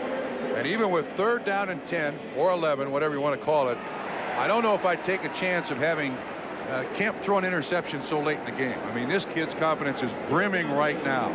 So give it to somebody else to run, and he starts next week against Denver with a great deal of confidence. The next stop for the Seahawks up to Mile High Stadium. John L. Williams taking on tacklers, and he battles down to the 5-yard line, stays in bounds, and the clock continues to tick. Well, there's one of the secrets, I think, to Chuck Knox. He is a great psychologist when it comes to players. He knows that for at least the next 7 or 8 weeks, Jeff Kemp is his quarterback. McGuire's not ready, and this kid's going to end the game on a very positive performance. Take no chance with the interception. I like that in Chuck Knox. And the way it looks right now, Trump, Seattle could have a share of first place in the AFC West at the end of the day. Kansas City Chiefs have been beaten. They're now 1-1. The Raiders are beating Denver. Those two, if that holds up, will be 1-1. San Diego is trailing. They'll be 0-2 if they lose at San Francisco. Now the field goal try is no good.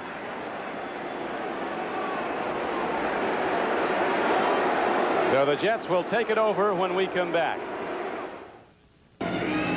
This is Don Criqui with Bob Trumpy. Seattle, Washington, the Kingdome, where the Seahawks are in command of the Jets 20-6 after the game was tied 3-all at halftime.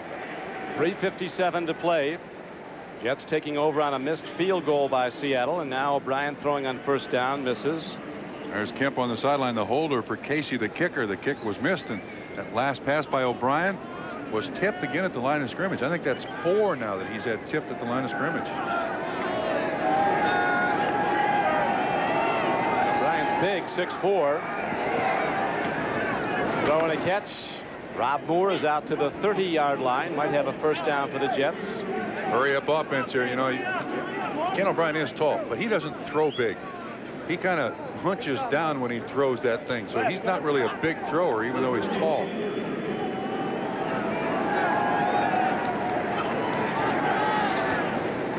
Another throw to Rob Moore. Another gain of 10 yards.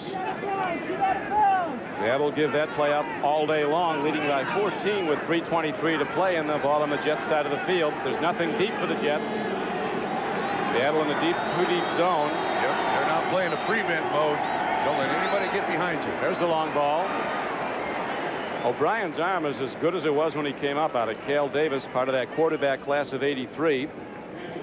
He and Elway haven't lost a thing. Yeah, thing I admire most about Ken O'Brien is just how many times he has been on his back throughout his career. He's averaged being sacked 35, 36 times a game for his career. Once he got sacked 72 times in the season. Now we look at the ITT 10-minute ticker.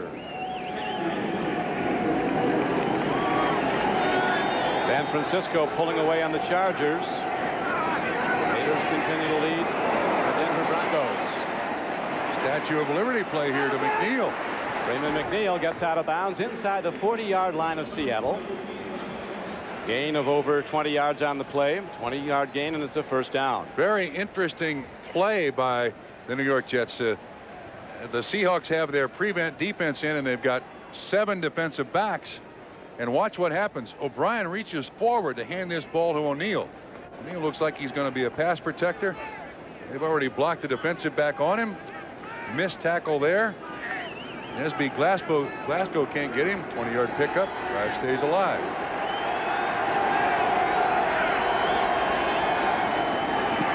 Rufus Porter. 97, third sack of O'Brien. Cortez Kennedy hit the other 2. O'Brien getting up very, very slow. But he rolled up right on the back of his leg. Goodness. O'Brien is trying to gut it out here. Troy Taylor is coming in the game. O'Brien comes out of the game, and Troy Taylor, no time to warm up, has to throw on his first play in. But thinking the better of it, he decides to run, and the all-time total offense leader from Cal Berkeley, Troy Taylor, gets ahead for yardage out down to the 39-yard line. Brings up third down and 11.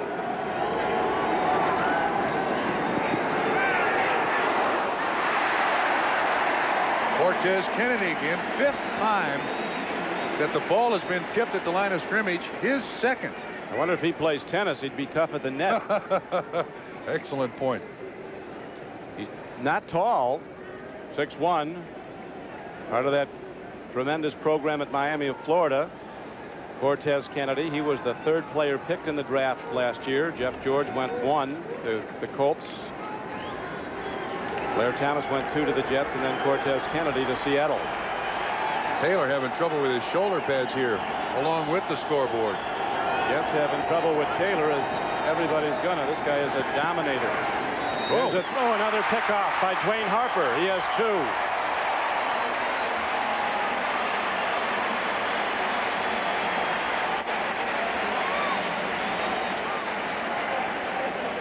You can see again the pressure. Kennedy almost is pulled down by Cadigan. Receiver not open at all. Moore was out there. There were 2 people covering Moore. Taylor still throws it. So the bottom has kind of dropped out. Last year, Harper had 3 interceptions, already had 2 today. So the building blocks continue for the New York Jets. Young teams have difficulty winning on the road. This is a young team. They've played like a young team. Played very well for a while. And the game turned in a split second on a fumbled kickoff return.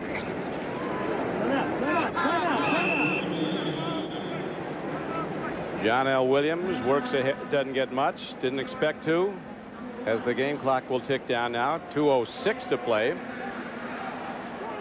As Ken O'Brien is checked out on the sideline, we'll go to New York for an update. Here's Bob. All right, Don, here in New York. Stefan Edberg. Oh, that's a shutout. 3 sets, 2-4-0 against Jim Courier.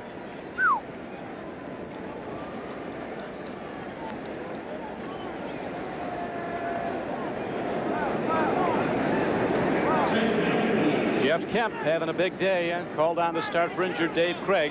Will take the Seahawks down the stretch now as they'll continue to run the ball. Derek Fenner takes it on a slant. That'll take it down to the 2-minute warning. Yeah, we've got some thrills left here. If they punt, there's going to be a punt block attempt. That's for sure for the Jets. Yeah. 2 minutes to go, and 2 minutes before Jeff Kemp continues his very good one-loss record as an NFL starter. No question about it. You can see the comparison between the 2 quarterbacks today. Kemp has thrown 2 interceptions, but 2 touchdowns. 17 for 28. And as we mentioned at the outset of the game today, head coaches don't like unknown factors, and I do believe that Chuck Knox felt that there was a certain unknown factor about Jeff Kemp. A lot of questions answered today. Seahawks under Knox could have turned their season today. As we're told that Ken O'Brien has a twisted ankle. That's why he's out of the game. And next week we'll tell a big story about the Jets. Do they continue to slide, or do they come back against the best team in the American Conference of a season ago, the Buffalo Bills? Well, at least they're at home. That helps. Although the Jets last year were a better team on the road. Next Sunday, the day kicks off with NFL Live at 12:30 Eastern Time. Many of you'll see the Dolphins go against the Detroit Lions at Pontiac, Michigan. The Patriots go against the Steelers at Pittsburgh. In the 4 o'clock games, the Buffalo Bills, with a 2-0 record and 87 points scored in those 2 opening victories, go to Giant Stadium to meet the Jets. Seattle goes to Denver to play the Broncos, who are presently losing at Los Angeles against the Raiders. And the Colts and the Raiders hook up at the LA Coliseum. Colts fell to 0-2 today, losing at Miami. This is the Seahawks' first punt of the second half, and I would think the New York Jets will be all over this one. Terrence Mathis, the lone man back.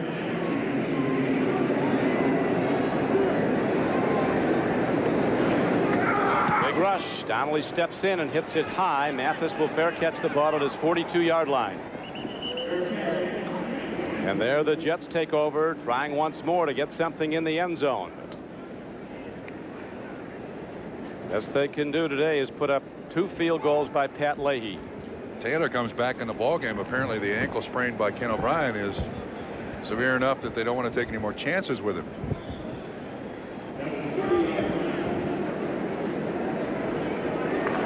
Last time, as you see, the Jets had a 2-0 start, and they surely won't have one this year. It was 1987. Only done it 5 times since they came in as the Titans in 1960 in the old American Football League. Taylor with a big-time arm and a big-time reception by Rob Moore on the fly, as he's out of bounds at the 8-yard line. How in the world can the Seahawks defensive backs allow that to happen? Perfectly thrown ball. Robert Blackman is back there. 50-yard throw right on the numbers. Brian Davis is back there. Unforgivable sin. This is right on the money. Moore catches it in stride. Bobbles it a little bit, but man, 1st and goal. Seahawks wanted to coast for this last minute and 50 seconds. Jets are not going to let that happen.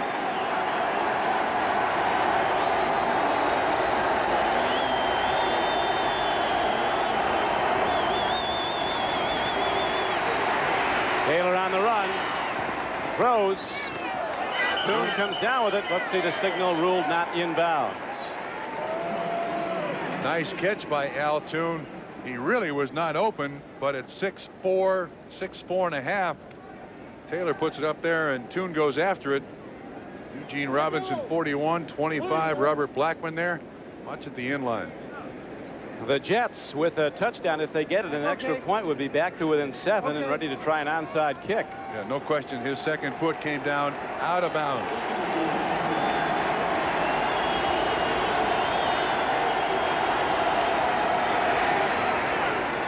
That didn't work. Design play, quarterback draw. That didn't work. Troy Taylor in his 2nd year out of Cal Berkeley, a 4th-round draft choice a year ago. Now the Jets call a timeout with 1:20 to play. And perhaps, Trump, the inevitable quarterback controversies might start to bubble up in New York. Although he just has 1 completed throw, it was a perfectly thrown 50-yard gain. Yeah, well, but look back at Ken O'Brien's performance. He was terrific. Till they gave him no time. Yeah, and also there were at least 3 catches or 3 passes that I thought were catchable that were just clearly dropped.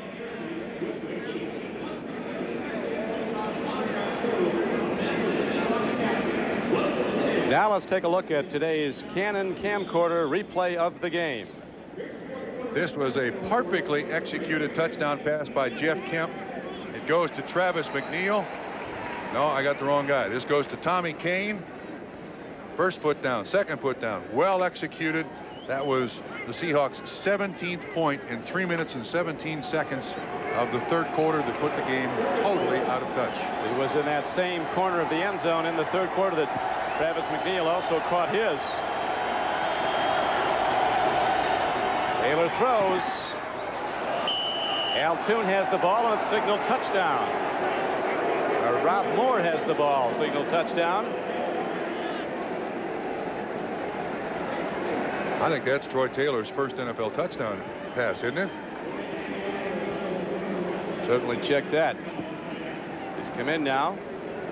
Hit 5 passes. That's the 5th reception for Rob Moore today for 86 yards and a touchdown. Let's see if I can find out about Taylor.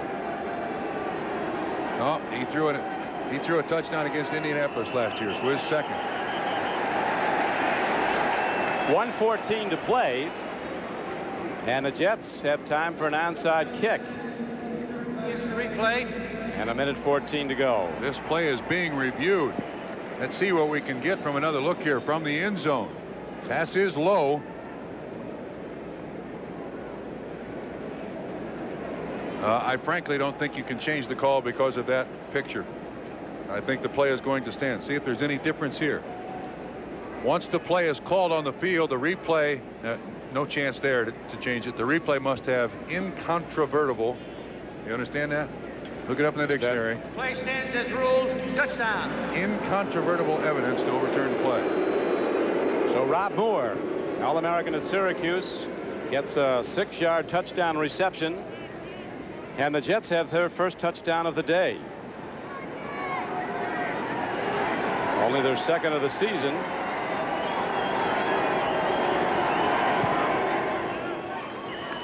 Extra point by Leahy is up and good. Well, onside kick coming. You called it, Don.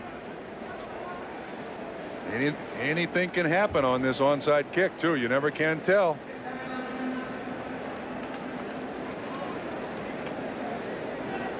We were at the Jets practice here yesterday when they came into Seattle. The last thing that they practiced was the onside kick. Al Roberts is the special teams coordinator, and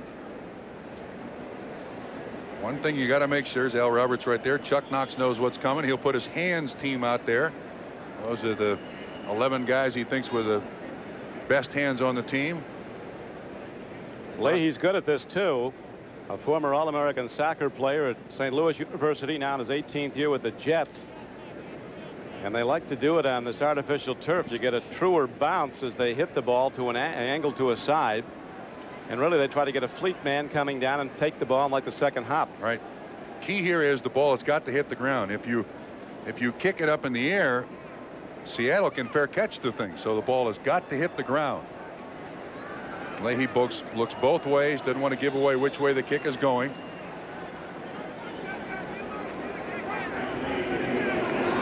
Oh, tried to trick him, didn't work.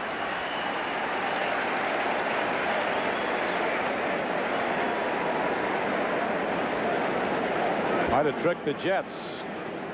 End result was futility. He goes up to say, well, the ball's not exactly the way I want it, and then gives it just a little heel kick. If Eric McMillan, 22, is trying to get there, the ball's got to travel 10 yards, and Mike Tice, the tight end, makes the reception. Seahawks take over. The Jets can't stop the clock. So Jeff Kemp will just take the ball down, put a knee down. The Jets powerless to stop the clock, and Seattle's record will go to 1-1. So will the Jets, as Seattle gets set to go to Denver to take on Elway and the Broncos. And the Jets get set for the long trip back to New York to prepare for a team that they've really had big problems with in recent years, the Buffalo Bills. Chuck Knox and his Seahawks should have a share of first place in the AFC West at the end of the day. The Raiders are beating Denver. Yeah, they play Denver next week in Denver, and then it doesn't get any easier because they go to Kansas City. Chiefs will be in ill humor after being upset today at home by the New Orleans Saints.